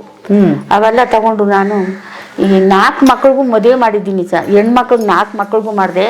ನನ್ನ ಮಗನಿಗೆ ಮತ್ತು ಊರಲ್ಲಿ ದೇವಸ್ಥಾನದವು ಮಾಗಡಿಲಿ ಮಾಡಿದೆ. ಅವನಿಗೆ ದೊಂದಾಗೆ ಮದುವೆ ಮಾಡಿದೆ ಅಲ್ಲಿ ಊರಲ್ಲಿ. ಇವ್ರನ್ನೆಲ್ಲ ನಾನು ಒಬ್ರನ್ನ ಕೈಲಿ ಹೋಗ್ರವ ಅಂತ ಕಳಿಸಿಲ್ಲ ಹಂಗಿದ್ರು ನಮ್ಮ ಸಾಹೇಬ್ರು ಮೀಟಿಂಗ್ ಹೋಗೋನಿ ಬಂದ್ಬಿಟ್ಟು ಊರಲ್ಲಿ ಬಳಸಿ ನಿಮ್ಮಂಥವ್ರ ಹತ್ರ ಕಾಲು ಕೈ ಹಿಡ್ದು ಏನೋ ಒಂದಿಷ್ಟು ದಿವಸ ಭಾಳ ಮಾಡಿ ಯಾರು ಚಂದನಗಿರಿ ಆನೆಕಾಡು ಇಲ್ಲೇ ಬಂದು ಹುಷಾರಿರ್ಲಿಲ್ಲ. ನಾನು ದನ ಕಟ್ಟಾಕೊಂಡಿದ್ದೆ, ಅದಕ್ಕೆ ಕಟ್ಬಿಟ್ಟೆ. 4 ಮಕ್ಕಳು. ನೀವು ಔಷಧಿ ಕೊಡ್ತೀರಿ ಅಂತಲ್ಲ, ಏನ್ ಬೇರದ ಎಲ್ಲಿಂದ ತರ್ತೀರಿ? ಬೇರು ಯಾವ್ಯಾವ್ದು ಕೊಡ್ತೀರಿ ಔಷಧಿ? ಎಲ್ಲ ಔಷಧಿ ಕೊಡ್ತೀನಿ. ಈ ಕಾರ್ಡ್ಗೆ ನನಗೆ ಕೇಸ್ ಮಾಡ್ಬಿಟ್ಟಿದ್ರು ಏನು ಯಾಕೆ? ಇದು ಕಾರ್ಡ್ಗೆ ಹೋಯ್ತಾಳೆ 4 ಜನ ಗಂಡು ಮಕ್ಳವ್ರೆ. ನಮ್ಮ ಸಾಹೇಬ್ರು ಇಲ್ದೇ ಇದ್ರೆ ಅದ ನನ್ನ ಕೈಲಿ ಆಯ್ತಿರ್ಲಿಲ್ಲ. ಇಲ್ಲೇ ಮಗ ಮನ್ಗಿಸ್ಕೊಂಡ್ ಮನ್ಗಿದ್ಲು ಚಿಕ್ಕ ಮಗಳು ಶಿವಮ್ಮ ಅಂತ. ನಾನು ಹೊಂಟೋದೆ, ಯಾರು ಹೊಟ್ಟೆ ನೋವು ಅಂದ್ರು ಹೆಬ್ಬಾಳಕ್ಕೆ ಹೋದೆ. ಇವರು ಏನು ಮಾಡ್ಬಿಟ್ಟವ್ರೆ, ನಮ್ಮ ಜನ ಹೊಟ್ಟೆ ಊರಿಗೆ ಇವಳು ದಿನ ಜನ ಬರ್ತಾರಲ್ಲ ಔಷಧಿ ಅಂತ, ಇವ್ಳಿಗೆ ಏನಾನ ಮಾಡ್ಬಿಡೋಣ ಅಂದ್ಬಿಟ್ಟಿದ್ದೀನಿ. ಗಂಧ ತಗೊಬಂದು ಗಂಧ ಚಕ್ಕೆನ ಬಿದ್ರ ಮೇಳೆ ಅದೇ ನೋಡಿ ಅಲ್ಲಿ ರೋಡಲ್ಲಿ ಕೆತ್ಬಿಟ್ಟಿದ್ರು. ಕೆತ್ಬಿಟ್ಟು ಇನ್ನೊಬ್ಬಳವಳು ಇವ್ರ ಅಕ್ಕ ಅವ್ರ ಗಂಡನ ಮೇಲೆ ಅವನು ಜ್ವರ ಬಂದು ಮನ್ಗಿದ್ದ. ಅವನ ಮೇಲೆ ಹೇಳ್ಬಿಟ್ಟವ್ರೆ ಇವರೆಲ್ಲ ಗಂಧಕ್ಕೆ ಕಿತ್ಕೊಬಂದು ಕೆತ್ತವ್ರು ಬನ್ನಿ ಅಂತ ಗಾರ್ಡ್ಗಳಿಗೆ ಫೋನ್ ಮಾಡವ್ರೆ. ಅವರು ಎಲ್ಲ ಮನೆಗೆ ಬಂದ್ಬಿಟ್ಟವ್ರೆ, ನಾನಿಲ್ಲ. ಆಮೇಲೆ ಓಡ್ ಬಂದು ಯಾರು ಹೇಳಿದ್ರು, ಮಾತಮ್ಮ ನಿಮ್ಮ ಮನೆಗೆಲ್ಲ ಗಾರ್ಡ್ಗಳು ಹೊಂಟೋಗವ್ರೆ ಒಳಿಕೆ ಅಂತ ಅಂದರು. ನಾನು ಒಂದೇ ಉಸಿರಿಗೆ ಬಂದೆ ಬೀಗ ದಸ್ಲು ತೆಗೆದು ಒಳಿಕೆ ಎಸ್ಬಿಟ್ಟು ಮಗಳು ಅಲ್ಲೇ ಮನ್ಗಿದ್ಲು, ಒಳಿಕೆ ಎಸ್ಬಿಟ್ಟು ಅದು ತೆಗ್ದು ಬಾಕ್ಲು ಹಾಕೊಂಬಿಟ್ಟೆ. ಬಾಕ್ಲು ಹಾಕ್ಕೊಂಡು ನೀವು ಪೊಲೀಸ್ನವ್ರಿಗೆ ಗಾರ್ಡ್ಗೆ ಎಲ್ಲ ಹೇಳಿದ್ದೀರಾ, ನೀವು ಬಂದಿದ್ದೀರಾ, ಎಲ್ಲ ಹುಡಿಕೊಬಂದ್ಬಿಡಿ ಒಂದು ಕಡೆಯಿಂದ ಬೀರ್ ಎಲ್ಲ ಹುಡಿಕೊಂಡು ತಗೊಬನ್ನಿ. ಅವರು ನಾನು ನಳಿದೀರ್ಗೆ ಹಾಕೋದಲ್ಲ, ನಾನು ನಳಿನ ಅಲ್ಲಿ ಕುಂಡಿಸ್ಕೊಂಡಿದ್ರು ಬಿದ್ರ ಮಳೆ ತಾವು. ನಮ್ಮವನಿಗೆ ಅವನು ಸತ್ತೋದ, ಅವ್ನಿಗೆ ಹೇಳೋರು 10,000 ಇಸ್ಕೊಬನ್ನಿ, 10,000 ಮಾತಮ್ಮನ ಹತ್ರ 10,000 ಇಸ್ಕೊಬನ್ನಿ ಅಂತ ಹೇಳೋರು ಅವರು. ಯಾರು ಗಾಡು ಹೇಳ್ತಾ ಇರೋರು. ಆಮೇಲೆ ಅವನು ಏನು ಮಾಡೋನು, ನಮ್ಮವನೇ ಅಳಿಯನೇ ಆಗಬೇಕು ಬೇರೆಯವನು. ಅತ್ತೆ 10,000 ಕೊಟ್ಬಿಟ್ರೆ ಅವರು ಹೊಂಟೋಯ್ತಾರಂತೆ ಕಾಣತ್ತೆ ಅಂತ ಹೇಳೋನು. ಅಪ್ಪ ಅವ್ರ ಅಪ್ಪನದು ತಂದಿದ್ರಿ ನಾವು, ಹಾಕ್ಲಿ 10,000 ಏನು ಅವ್ರ ಅಪ್ಪ ಕೊಟ್ಟಿದ್ನ ನನಗೆ? ಇಲ್ಲ ಅವ್ರ ಅಪ್ಪನ ಜಮೀನಲ್ಲೇ ನಾನು ಕಡ್ಕೊಬಂದಿದ್ದೀನ, ಅದು ನಮ್ಮ ಅಪ್ಪನ ಜಮೀನು, ನಮ್ಮ ಅಪ್ಪ ಸಂಪಾದನೆ ಮಾಡಿರೋದು, ಅವ್ರ ಅಪ್ಪ ಸಂಪಾದನೆ ಮಾಡಿದ್ದಲ್ಲ. ನಾನು ಆ ಕಾಡಿಗೆ ಹೋಗಿ ನಾನು ಗಂಧ ಕಡ್ಕೊಂಬಂದಿದ್ದು, ನನಗೆ ಹಾಕ್ಲಿ. ಎಲ್ಲೋ 10,000 ಕೊಡೋಣ ಹೋಗೋ ಅಂತ ಅವನ್ನ ಗಾದ್ರಿಬಿಟ್ರೆ ಇವರು ಎಲ್ಲ ಉಳ್ಬಿಟ್ರು ಸರ್. ಔಷಧಿ ಎಲ್ಲ ಚೆಲ್ಬಿಟ್ಟವ್ರೆ, ಇಲ್ಲಿ ಬೀರೆಲೆಲ್ಲ ಔಷಧಿ ಚೆಲ್ಬಿಟ್ಟವ್ರೆ. ಆಮೇಲೆ ತೆಗಿಯಮ್ಮ ಅಂತ ಅಲ್ಲಿ ಒಂದು 2 ಜನ ಗಾಡಿಗಳು ನಾನು ಅಳಿನ ಹತ್ರ ಕರ್ಕೊಂಡೋಯ್ತೀವಿ ಅವಮ್ಮ ದುಡ್ಡು ಕೊಡದೆ ಕರ್ಕೊಂಡೋಯ್ತೀವಿ ಅಂತಾರೆ. ಆಮೇಲೆ ನಾನು ಗಂಧ ಸಿಕ್ಕಿದ್ರೆ ತಾನೆ, ನೀನೆಲ್ಲ ಹುಡಿಕೊಂಡಿದ್ದಿ ತಾನೆ, ಬಾಕಲ್ ತೆಗಿತೀನಿ, ನನ್ನ ಕೈಗೆ ಬೇಡಿ ಹಾಕೋ ಗಂಟ ನಾನು ಬಿಡಲ್ಲ ನಿಮ್ಮನ್ನ ಅಂದೆ. ಬೇಡಿ ಗಂಧ ಇದ್ರೆ ತಾನೆ ನೀನು ಬೇಡಿ ಹಾಕೋದು, ಇವಾಗ ಗಂಧ ತೆಗ್ಕೊಂಡಿದ್ದಿ ತಾನೆ, ಬಾ ಹಾಕು ಅಂತ ಅಲ್ಲಿ ನಿಂತ್ಕೊಂಡೆ. ಅದಿರ್ಲಿಲ್ವಲ್ಲ, ಇಲ್ಲಿ ನಿಂತ್ಕೊಂಡೆ, ಹಾಕು ಬೇಡಿ, ಹೋಗೋಣ ಸ್ಟೇಷನ್ಗೆ ಹೋಗೋಣ ಹಾಕು ಅಂತ ನಿಂತ್ಕೊತ್ಲೆ ಅದಿಲ್ಲ ಅಂತ ಅಂದ. ಯಾಕಿಲ್ಲ, ಒಳಗೆ ಹೋಗಿ ಎಲ್ಲ ಕಿತ್ತಿ ಮದ್ರಿ ಮಡಗಿದ್ದೀರ, ಹಾಕು ಬೇಡಿನ ಅಂತ ನಿಂತು ಅಲ್ಲಿ ಬೀದಿ ಗಂಟೆಗೆ ಹೋದರೆ ದುಡ್ಡು ಕೊಡು 10,000 ಎಲ್ಲೋ ಕೊಡಬೇಕು. ದುಡ್ಡ ಬೋಳಿ ಮಗನೇ ಅಂದ್ಬಿಟ್ಟು ಮೊಣ್ಣಾಗ ಗೋರ್ಕೊಂಡು ಎರ್ಚ್ಬಿಟ್ಟೆ. ನಿಮ್ಮ ಅಪ್ಪ ಕೊಟ್ಟಿದ್ನೇನೋ ಕಾಡು ಕಡ್ದಲ್ಲ, ಹುಣಸೆ ಮರ ಅಲ್ಲಲ್ಲ, ಅದೆಲ್ಲ ಮಾರಿ 20,000ನೋ 30,000ನೋ ಕೊಟ್ಟಿದ್ರೆ ನಾನು ಕೊಡೋನಿ. ನೀನು ಗಂಧನೂ ತಗೊಳ್ಳಿಲ್ಲ, ಏನೂ ತಗೊಳ್ಳಿಲ್ಲ, ಎಲ್ಲೋ ಕೊಡಬೇಕು ಅಂತ ಮೊಣ್ಣಾಗ ಗೋರ್ಕೊಂಡು ಎರ್ಚ್ಬಿಟ್ಟೆ ಸರ್. ಓಡೋಗ್ಬಿಟ್ರು ಏನು ಮಾಡಿದೆ, ಹಿಂದೆನೇ ಹೊಂಟೋದೆ ಸ್ಟೇಷನ್ಗೆ. ಇಲ್ಲಿ ಹೋಗಿ ನೋಡ್ತೀನಿ ಎಲ್ಲ ಔಷಧಿ ಎಲ್ಲ ಚೆಲ್ಲೋಗ್ಬಿಟ್ಟದೆ, ಹೊಟ್ಟೆ ಉರಿ ಅಲ್ವಾ, ಹೊಂಟೋದೆ ಹೋಗ್ಬಿಟ್ಟು ಸಾಹೇಬ್ರು ಔಷಧಿ ಎಲ್ಲ ಚೆಲ್ಬಿಟ್ಟವ್ರೆ ನೀರೆಲ್ಲ ಹೊಡೆದಾಕ್ಬಿಟ್ಟವ್ರೆ ಅಂತ ಹೇಳಿದೆ. ಮಾಸ್ತಮ್ಮ ಇಲ್ಲೇ ಕೂತ್ಕೋ, ಹೋಗ್ರ ಅವ್ರು ಎಲ್ಲೆಲ್ಲ ಅವರು ಎಳ್ಕೊಂಬಂದ್ರು ಅಂತ ಹೇಳಿದ್ರು. ಆವಾಗ ಎಲ್ಲ ನಾನು ಅಲ್ಲೇ ಸಾಹೇಬ್ರ ತವೇ ಕೂತಿದ್ದೆ, ಎಲ್ಲಾರನ್ನು ಎಳ್ಕೊಬಂದ್ರು, ಕೊಟ್ಟರು ಅದೇನ ಸಖತ್ತ ಕೊಟ್ರು. ಅಲ್ಲ ಬೋಳಿ ಮಕ್ಕಳ ಅವಳು ಹೊಟ್ಟೆ ಜೀವನ, ಔಷಧಿಯೋ ಕೊಟ್ಟು ಅವ್ಳು ಜೀವನ ಮಾಡ್ತಾ ಇವಳೆ. ನೀವು ಹೋಗಿ ಅವಳನ್ನ ಗಂಧ ಎಲ್ಲೋ ಕೆತ್ತಿದ್ದು ಹಾಕೋ, ಎಲ್ಲೋ ಥರ ಗಂಧನ ಬೋಳಿ ಮಕ್ಕಳ ಅಂತ ಹೊಡೆದ್ರು, ಚೆಚ್ಚಾಕ್ಬಿಟ್ರು. ಆಮೇಲೆ ನಾವು ಮೀಟಿಂಗ್ ಹೋಗಿದ್ದೋ ಆಫೀಸ್ಗೆ. ಸಾಹೇಬ್ರು ಏನಂದ್ರು ಇವತ್ತು, ಆಮೇಲೆ ಅಮ್ಮ ಬಂದರು ಎಲ್ಲಿಂದ ಬೆಂಗಳೂರಿಂದ, ಇಲ್ಲಿ ನಂಗೆ ಸನ್ಮಾನ ಕೊಟ್ಟಿದ್ರಲ್ಲ ಸಾಹೇಬ್ರು, ಅವ್ರು ಹೆಡ್ತಿ ಬಂದು ಮಾತಮ್ಮನಿಗೆ ನ್ಯಾಯ ಸಿಕ್ಕಿಲ್ಲ ಅಂತ ಹೇಳ್ಬಿಟ್ಟು ಹೋಗಿ ಅಲ್ಲಿಂದ ಬಂದ್ಬಿಟ್ರು. ತಿರ್ಗಾ ಈಗ ತುಂಬ ನಿಂತಿತ್ತು ಸರ್ ಕಾರು, ಸಾಹೇಬ್ರು ಕಳಿಸಿದ್ರು, ನಿಂತಿತ್ತು ಸರ್ ಕಾರು. ನನಗೆ ಭಯ ಆಯಿತು, ಹೋಗು ಮಾತಮ್ಮ ಅಂದರು. ಬಂದ್ಬಿಟ್ಟೆ. ಆವಾಗ ಬಂದು ನೋಡ್ತೀನಿ, ಆವಾಗ ಎಲ್ಲೋ ಬೋಳಿ ಮಕ್ಕಳಂತ 2 ವರ್ಷ ಅವ್ರನ್ನ ಅತ್ತಗಿತ್ತ. ಇವಾಗ ತಲೆನೋವು ಬತ್ತು, ಹೊಟ್ಟೆ ನೋವು ಬತ್ತು ಮಾತಮ್ಮ ಅಂತಿದ್ರಲ್ಲ, ಬನ್ನಿ ಹೊಟ್ಟೆ ನೋವು ಔಷಧಿ ಕೊಡ್ತೀನಿ, ಯಾವಾಗ ನಿನ್ನ ಕೈ ಮುಗಿತೀನಿ, ಬರೋದಿಲ್ಲ. ಹುಣಸೂರಲ್ಲಿ ಸಿಗ್ತಾರೆ, ಅಲ್ಲಿ ಸಿಗ್ತಾರೆ. ಏ ಅಪ್ಪ ಅವಳು ಔಷಧಿ ಬೇಡ ಕಣಪ್ಪ. ಏನೇ ಕೊಡ್ತೀರಿ ಔಷಧಿ, ಯಾವ್ಯಾವ್ದು ಕೊಡ್ತೀರಿ? ನಾನು ಔಷಧಿನ ನಮ್ಮ ಮಕ್ಕಳು ಇಲ್ದವ್ರಿಗೂ ಕೊಡ್ತೀನಿ, ಇಲ್ದವ್ರಿಗೂ ಕೊಡ್ತೀನಿ, ಆಯ್ತದೆ. ಬೆಳಗಾವಿಗೂ ಕಳಿಸಿದ್ರು ಸಾಹೇಬ್ರು, ಅಲ್ಲೂ ನಾನು ಮೀಟಿಂಗ್ ಹೋಗಿದ್ದೆ, ಅಲ್ಲೂ ಕೊಟ್ಟಿದ್ದೀನಿ ಸರ್. ಬೆಳಗಾವಿ, ಬೆಂಗಳೂರು, ಬಳ್ಳಾರಿ, ಪ್ರತಿಯೊಂದು ಈ ದೇಶನೇ ಕೇಳ್ಕೊಂಡ್ಬನ್ನಿ ಸರ್. ಎಲ್ಲಿ ಇಲ್ಲಿಗೆ ಬರ್ತಾರೆ, ಮನೆಗೆ ಬರ್ತಾರೆ ಬಂದವ್ರಿಗೆ ಕೊಡ್ತೀನಿ ನಾನು. ಅವತ್ತೇ ಕೊಡ್ತೀನಿ. ಗಂಡ ಹೆಂಡತಿ ಇಬ್ಬರಿಗೂ ಕೊಡ್ತೀನಿ? ಇಬ್ಬರಿಗೂ ಕೊಡ್ತೀನಿ. ಅವ್ರು ನೋಡ್ಬೇಕು ಸರ್. ಮತ್ತೆ ಯಾವ್ದಾದ್ರು ಕೊಡ್ತೀರಿ? ಎಲ್ಲ ಇದು ತಲೆ ಕೂದಲು, ಆಮೇಲೆ ಮಳೆ ರೋಗ ಅಂತ ಆಯ್ತದೆ, ನಟ್ರಿಂಗ್ ಹೋಗೋದಿಲ್ಲ, ಅವ್ರಿಗೆ ರಕ್ತ ಹೋಯ್ತದೆ, ಇಸ್ಬು, ಪ್ರತಿಯೊಂದಕ್ಕೂ ಕೊಡ್ತೀನಿ ಸರ್. ಪೈಲ್ಸ್ಗೂ ಕೊಡ್ತೀನಿ.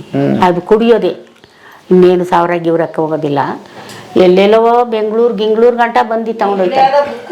ಎಲ್ಲಿ ಈಗಲೂ ಕಾಡಿಗೆ ಹೋಗಿ ತಗೊಂಡ್ ಬರ್ತೀರಾ? ತರಿಸ್ತೀನಿ, ಮಾಗಡಿಗೆ ಹೋಗಿ ಕಳಿಸ್ತೀನಿ. ಮಾಗಡಿಲಿಂದ ನಾನು ಔಷಧಿ ತರೋದು. ಮಾಗಡಿ ಅಲ್ಲಿ ಯಾರು ಮಾಡ್ತಾರೆ? ನನ್ನ ತಮ್ಮ ಅಲ್ಲಿಂದ ಎಲ್ಲ ಬೆಟ್ಟಕ್ಕೆ ಕತ್ತಿಸಿ ಇಲ್ಲಿಂದ ದುಡ್ಡು ಕೊಟ್ಟು ಕಳಿಸ್ತೀನಿ. ಅಲ್ಲಿ ಅವರೆಲ್ಲ ಮಾಡಿ ಕೊಡ್ತಾರೆ. ಇಲ್ಲಪ್ಪ ತಮ್ಮ ಎಷ್ಟದಕ್ಕೆ ಔಷಧಿಗೆ? ಅಲ್ಲಿ ಆಯ್ತದೆ ಒಂದು 2,000 3,000 ಆಯ್ತದೆ. 2,000 3,000 ಎಷ್ಟು ಸರ್ತಿ ತಗೊಳ್ಳೋದಮ್ಮ? ಒಂದು 4 ಸತಿ ತಗೋಬೇಕು. ಮಕ್ಕಳಾಗದವ್ರಿಗೆ? ಅದು ಕುಡಿಬೇಕು ಬೆಳಗ್ಗೆ. ಪುಡಿ ಇರ್ತದೆ, ಕುಡಿಬೇಕು. ಹಂಗ ಮಕ್ಕಳಾದವ್ರು ಬಂದವ್ರ ಮತ್ತೆ ನಿಮ್ಮ ಹತ್ರ ಆಯ್ತು ತಾಯಿ ನಿಮ್ಮ ಆಶೀರ್ವಾದದಿಂದ ಅಂತ? ಅಯ್ಯೋ ಇಲ್ಲೇ ಮನ್ಗಿದ್ದು ಹೊಂಟೋಯ್ತಾರೆ. ಪಾಪು ಎತ್ಕೊಬಂದು ಇನ್ನ ಒಕ್ಕಳು ಬೀಳೋದೇ ಇಲ್ಲ, ಅವಾಗ್ಲೇ ಎತ್ಕೊಬಂದ್ಬಿಡ್ತಾರೆ. ಈ ಸರಾಪ್ ಕುಡಿಯೋರ್ಗೆ ಕೊಡಲ್ಲ ಸರ್. ಹೌದಾ? ಸರಾಪ್ ಕುಡಿಯೋರ್ಗೆ ಕೊಡಲ್ಲ? ಕೊಡಲ್ಲ ಸರ್.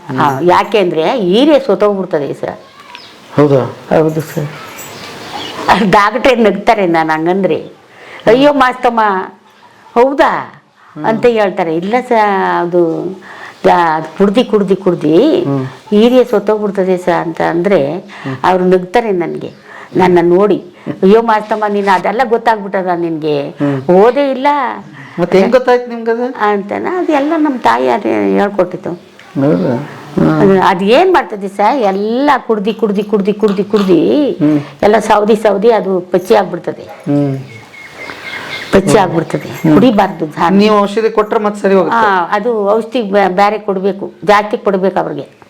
ಅದು ಚೆಕ್ ಮಾಡಿಸ್ಕೊ ಬರ್ಬೇಕು. ನನ್ನ ಹತ್ರ ಔಷಧಿ ತಗೋಬೇಕಾದ್ರೆ ಇಲ್ಲ ಅದೇ ಅಂತ ಹೇಳು, ಚೆಕ್ ಮಾಡಿಸ್ಕೊ ಬರ್ಬೇಕು. ಎಲ್ಲಿ? ಹಾಸ್ಪಿಟಲ್ ಚೆಕ್ ಮಾಡಿಸ್ಕೊ ಬಂದು ನೋಡಕ್ ಬರ್ತದ ನಿಮ್ಗೆ? ಅದು ನಾನು ಗೊತ್ತಾಯ್ತದೆ. ಅವ್ರು ಹೇಳ್ತಾರಲ್ಲ ಸರ್, ಮಕ್ಕದಲ್ಲೇ ಗೊತ್ತು ಮಾಡ್ಕೋಬೋದು. ಹೌದಾ? ಹೌದು ಸರ್. ಕಾಲೇಜಿಗೆ ಕರ್ಕೊಂಡು ಹೋಗ್ತಾರೆ ಹೆಣ್ಮಕ್ಳು, ಓದೋ ಮಕ್ಕಳು ಹೋಯ್ತವಲ್ಲ, ಅವ್ರಿಗೆ ಹೊಟ್ಟೆ ನೋವು ಜಾಸ್ತಿ ಬಂದು ಒದ್ದಾಡ್ತವೆ, ಊಟನೇ ತಿನ್ನಲ್ಲ. ಅಂತೇವಕ್ಕೆ ಮದುವೆ ಮಾಡಿದ್ರೆ ಮಕ್ಕಳಾಗಲ್ಲ ಸರ್. ಮದುವೆ ಮಾಡಿದ್ರೆ ಮಕ್ಕಳಾಗಲ್ಲ. ಅವ್ರಿಗೆ ಗಂಡನ ಮನೆಗೆ ಹೋದ್ರು ಮಕ್ಕಳಾಗೋದಿಲ್ಲ ಸರ್. ಹೊಟ್ಟೆ ನೋವು ಅಂದ್ಕೊಂಡು ಮಕ್ಕಳಾಗೋದಿಲ್ಲ. ಅದು ಒಳಗೆ ಉಡ ಇದ್ಬಿಡ್ತದೆ. ಇದು ಯಾಕೆ ಅಂತಂದರೆ ನೀವು ಕೇಳಿದ್ರೆ, ನಾವು ಇವಾಗ ನೀರು ಮೇಯಕ್ಕಾಗಿರ್ತೀವಿ, ತಾಯಿ ಮನೇಲೇ ಆಗಿರ್ತೀವಿ. ಅಲ್ಲಿಂದ ನಮ್ಮನ್ನು ಓದಕ್ಕೆ ಹೋಗ್ತೀವಿ. ಓದಕ್ಕೆ ಹೋದರೆ 2 ದಿವಸ 3 ದಿವಸ ನಾವು ಹೋಗೋದಿಲ್ಲ, ಮನೆ ಬಿಟ್ಟೆ ಆ ಕಡೆ ಹೋಗಲ್ಲ. ಏನಾಯ್ತದೆ ಅಂದರೆ ಬಟ್ಟೆ ಎಲ್ಲ ಆಗಿರ್ತದೆ. ಅದೇನು ಮಾಡ್ತೀವಿ, ನಾವು ಹಿಂಗೆ ಕೂತಿರ್ತೀವಿ. ಅದು ಯಾವ ಕಡೆಯಿಂದ ಬರ್ತದೆ ಅನ್ನೋದು ಇವತ್ತು ನಾವಿಲ್ಲಿ ಕೂತಿರ್ತೀವಿ, ಅದು ಎತ್ತಾಗಿಂದ ಬರ್ತದೋ ಗೊತ್ತಾಗೋದಿಲ್ಲ. ಒಂದು ಇರ್ಬಾನೋ ಒಂದು ಸೊಳ್ಳೆನೋ ಎಂತೇನೋ ಬಂದಿರ್ತದೆ. ಅದೇನು ಮಾಡ್ತದೆ, ಕುಂಡಿಗೋ ಗಿಂಡಿಗೋ ಚುಚ್ಬಿಟ್ಟು ಹೊಂಟೋಗಿರ್ತದೆ ಆ ಹುಳ, ಆ ವಾಟ್ನೆಗೆ. ಅದೇನು ಮಾಡ್ತದೆ, ಅದು ಒಳಕ್ಕೆ ಗರ್ಭಕ್ಕೆ ಹೋಗ್ಬಿಡ್ತದೆ. ಗರ್ಭಕ್ಕೆ ಹೊಂಟೋಗ್ಬಿಟ್ಟು ಅದು ಮರಿ ಆಗ್ಬಿಡ್ತದೆ. ಗರ್ಭಕ್ಕೆ ಹೋಗಿ ಮರಿ ಆಗ್ಬಿಟ್ರೆ ಅದು ಹೊಟ್ಟೆ ನೋವು ಶುರುವಾಗೋಯ್ತದೆ. ಒದ್ದಾಡಿ ಊಟನೇ ಮಾಡಲ್ಲ. ಒಬ್ಬೊಬ್ಬರು ಮಕ್ಕಳುಗಳು ಊಟನೇ ಮಾಡಲ್ಲ. ಹಂಗೆ ಒದ್ದಾಡೋದೆ. ಆವಾಗ ಏನಾಯ್ತದೆ, ಆ ಹುಳ ಆ ಗರ್ಭ ಮದುವೆ ಆದ್ರೂ ಆ ಗರ್ಭ ತಿಂದಾಕ್ಬಿಡ್ತದೆ. ಇದು ನಿಮ್ಮ ತಾಯಿ ಹೇಳಿದ್ರ ನಿಮ್ಗೆ? ಹೌದು ಸರ್, ಹೌದು. ಅದನ್ನ ತಿಂದಾಕ್ಬಿಡ್ತದೆ. ಅದನ್ನ ಔಷಧಿ ಕೊಟ್ಟೆ ಅದನ್ನ ತೆಗಿಬೇಕು. ಅದನ್ನ ಔಷಧಿ ಕೊಟ್ಟರೆ ಆ ಹೊಟ್ಟೆ ನೋವು ನಿಂತೋಯ್ತದೆ. ಆಮೇಲೆ ಮಕ್ಕಳಾಯ್ತವೆ. ಅದೇ ನೋಡಿ ನಾನು ಔಷಧಿ ಕೊಡೋದು. ಈ ಕಾಲು ಹೊಡ್ತಾ ಬರ್ತವೆ, ಇದು ಹೊಟ್ಟೆ ನೋವು ಬಂದಿರ್ತದೆ, ಮೈ ಕೈ ಎಲ್ಲ ನೋವು. ಈ ಕಾಲು ಹೊಡ್ತಾ ಸೊಂಟ ಹೊಡ್ತಾ, ಈ ಸೊಂಟನೇ ಹೊಡ್ತಾ ಕುಂತ್ಕೊಳಕ್ಕಾಗಲ್ಲ. ಅದು ಸೊಂಟಕ್ಕೆ ಹೋಗಿ ಸೇರ್ಕೊಬಿಡ್ತದೆ ಹುಳ. ಅದೇನು ಮಾಡ್ತದೆ, ಕೊರ್ದಿ ನೋವು ಕಾಣಿಸ್ಕೊಬಿಡ್ತದೆ ನರ. ಅದೆಲ್ಲ ನನ್ನ ತಾಯಿ ಹೇಳ್ಕೊಟ್ಟಿರೋದು ಸಹ. ಅವ್ರ ತಾಯಿ ನಮ್ಮ ತಾಯಿಗೆ ಹೇಳಿರೋದು. ಅವರು ಚಿಕ್ಕಲ್ಗಮ್ಮ ಅಂತ. ಈಗ ನೀವು ಹೆರಿಗೆ ಮಾಡಿಸೋದು ಬಿಟ್ಟಿದ್ದೀರಿ? ಇವಾಗ ಮಾಡಿಸೋದು ಬಿಟ್ಟು. ಈಗ ಬಿಟ್ಟು ಎಷ್ಟು ವರ್ಷ ಆಯ್ತು? ಒಂದು 5 ವರ್ಷ ಆಗಿರ್ಬೋದು. 5 ವರ್ಷ ಆಯ್ತು. ಯಾಕೆ ಮಾಡಿಬಿಟ್ಟೆ ಕಳಿಸ್ಬಿಟ್ಟೆ, ಅವ ಅಮ್ಮನ ಕೈ ಹಿಡ್ಕೊಂಬನ್ರಿ, ಮಡಿಯಾನ ಹಂಗೆ ಮಾಡೋಣ ಹಿಂಗೆ ಮಾಡೋಣ, ಏನು ಅನ್ನೋದಿಲ್ಲ. ಆ ಮಾರಗಿತ್ತು ಮಾಡೋದೇ ಸಾಕು ಅಂತಾರೆ. ಹೇಳಮ್ಮ, ಏನಂತೀವಿ? ಇದೇ ಮಕ್ಳಿಗೆ ಔಷಧಿ ಕೊಡೋದು. ಇದೇನಾ? ಇದೇ ಮಕ್ಕಳು ಆಗಕ್ಕೆ. ಹೆಂಗ್ ತಗೊಳ್ಳೋದು ಇದು? ಕುಡಿಯೋದು. ಒಂದೊಂದು ಪ್ಯಾಕೆಟ್ ತಗೊಂಡ್ಬಿಡೋದಮ್ಮ? ಒಂದೊಂದು ಪ್ಯಾಕೆಟ್ ಕುಡಿಯೋಕ್ಕಾಗಲ್ಲ. ಅದ್ರೊಳಗೆ ಒಂದೊಂದು ಚಮಚ, 1.5 ಚಮಚ ಕುಡಿದ್ರೆ. ಇವು ಎಷ್ಟಿದಾವೆ ಒಂದರಲ್ಲಿ? ಸುಮಾರು ಒಂದು 5 ದಿವಸ ಆಗ್ಬೋದು. ಒಂದೊಂದು ಚಮಚ. ಅದು 1 ದಿವಸ ಕುಡಿದ್ರೆ ಮಕ್ಕಳು ಆಗಲ್ಲ ಸರ್. ಆಗಲ್ಲ. ಇಲ್ದೇ ಇರೋದು ಹೇಳ್ಬಿಟ್ಟು ಆಸೆ ಮಾಡ್ಬಿಟ್ಟು ಕೊಟ್ಬಿಟ್ಟು ಅದು ಸರಿ ಹೋಗಲ್ಲ. ಅದು ಇನ್ನ ಒಂದೊಂದು ಇರ್ತದೆ, ಹುಳ ಸಾಯಕ್ಕೆ ಬೇರೆ ಇರ್ತದೆ. ಹುಳ ಸಾಯ ಹುಳಿ ಅದು ತುಂಬಾ ಇಸ ಇರ್ತದೆ. ಅದನ್ನ ಮೊದಲು ಕೊಟ್ಬಿಡ್ತೀನಿ. ಅದು ಕುಡಿದ್ಮೇಲೆ ಇದನ್ನ ಕುಡಿಯೋದು. ಇದನ್ನ ಕುಡಿದ್ಮೇಲೆ ಅದೆಲ್ಲ ಹೊಟ್ಟೆ ನೋವೆಲ್ಲ ನಿಂತೈತದೆ. ಅದು 3 ಸತಿ ಕೊಡಬೇಕು. 3 ಸತಿ. ಸುಮ್ಮನೆ ಒಂದು ದಿವಸ ಒಂದು ಪಟ್ನ ತಗೊಂಡು ಕುಡಿದ್ಬಿಟ್ರೆ ಮಕ್ಕಳಾಗೋಯ್ತು ಅಂತ ಅಂದ್ಬಿಟ್ರೆ ಆಯ್ತಾ, ಒಳಗಿರೋ ಕಾಯಿಲೆ ಅದೇನು ಮಾಡೋದು. ಈಗ ನಿಮ್ಮ ಹೊಟ್ಟೆಯಲ್ಲಿ ಹಂಗಾರೆ ಬಂಜ ಇಲ್ವೇ ಇಲ್ಲ ಯಾರು?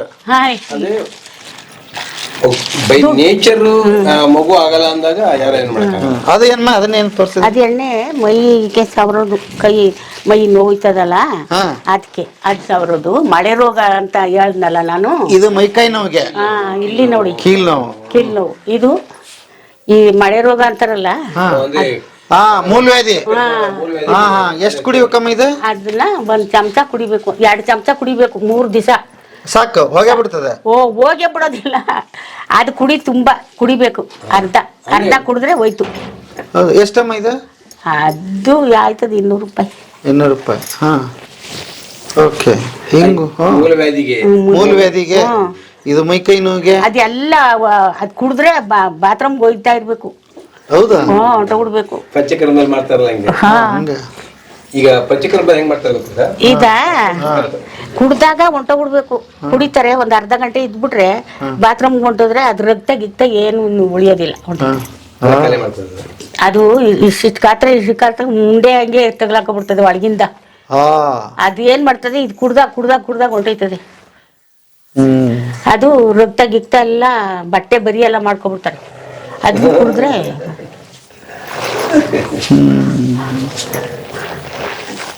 ಹಂಗೆ.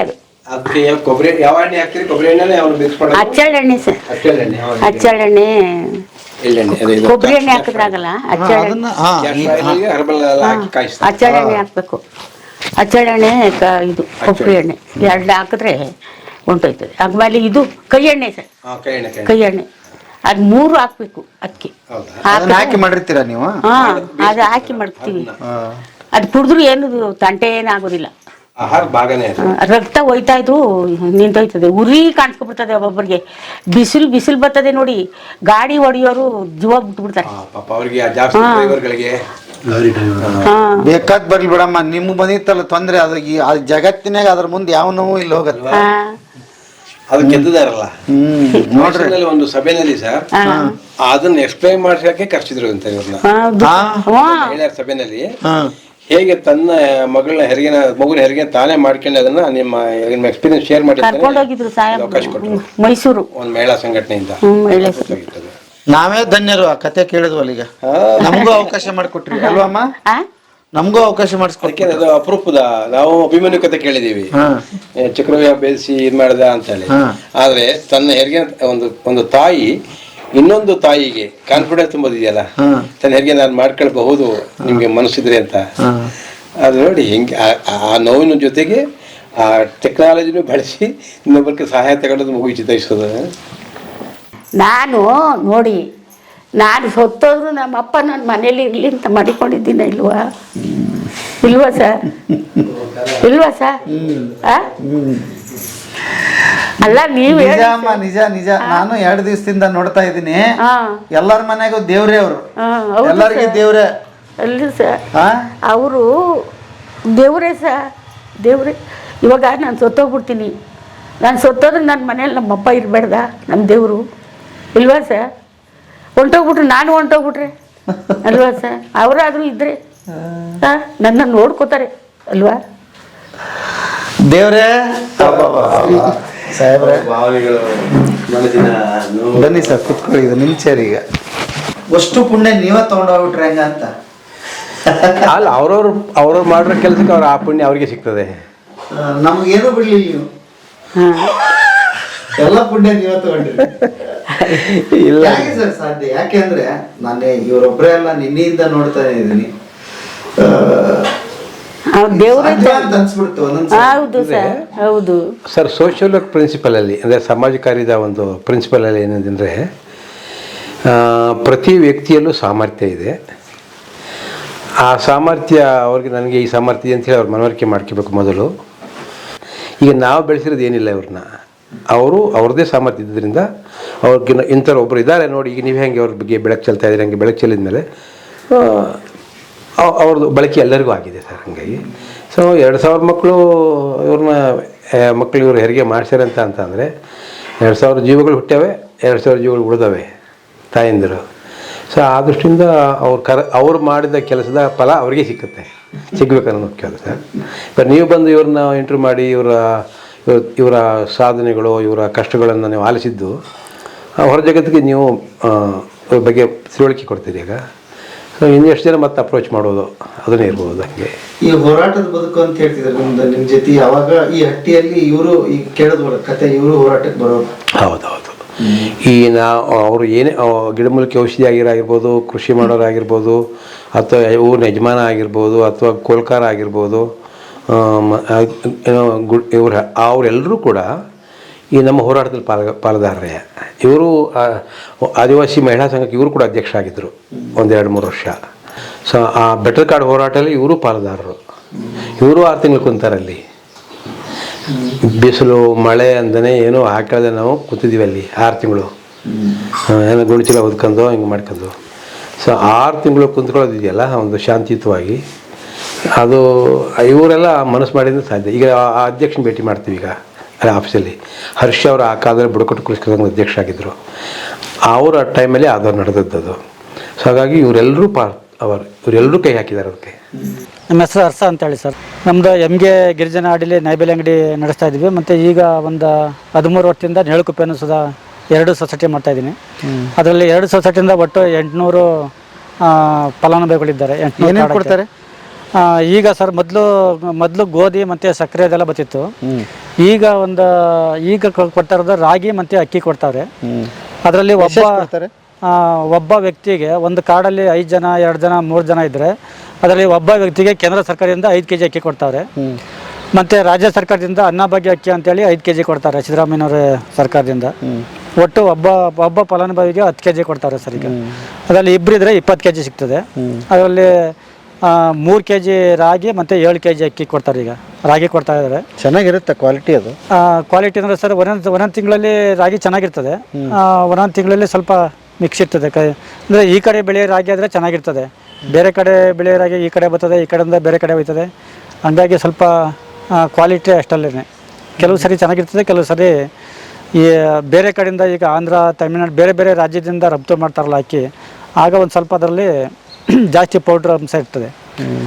ನಮ್ಮದು ಬೇಡಿಕೆ ಇದು ಸಾಮೂಹಿಕ ಹಕ್ಕು ಮತ್ತು ವೈಯಕ್ತಿಕ ಹಕ್ಕು.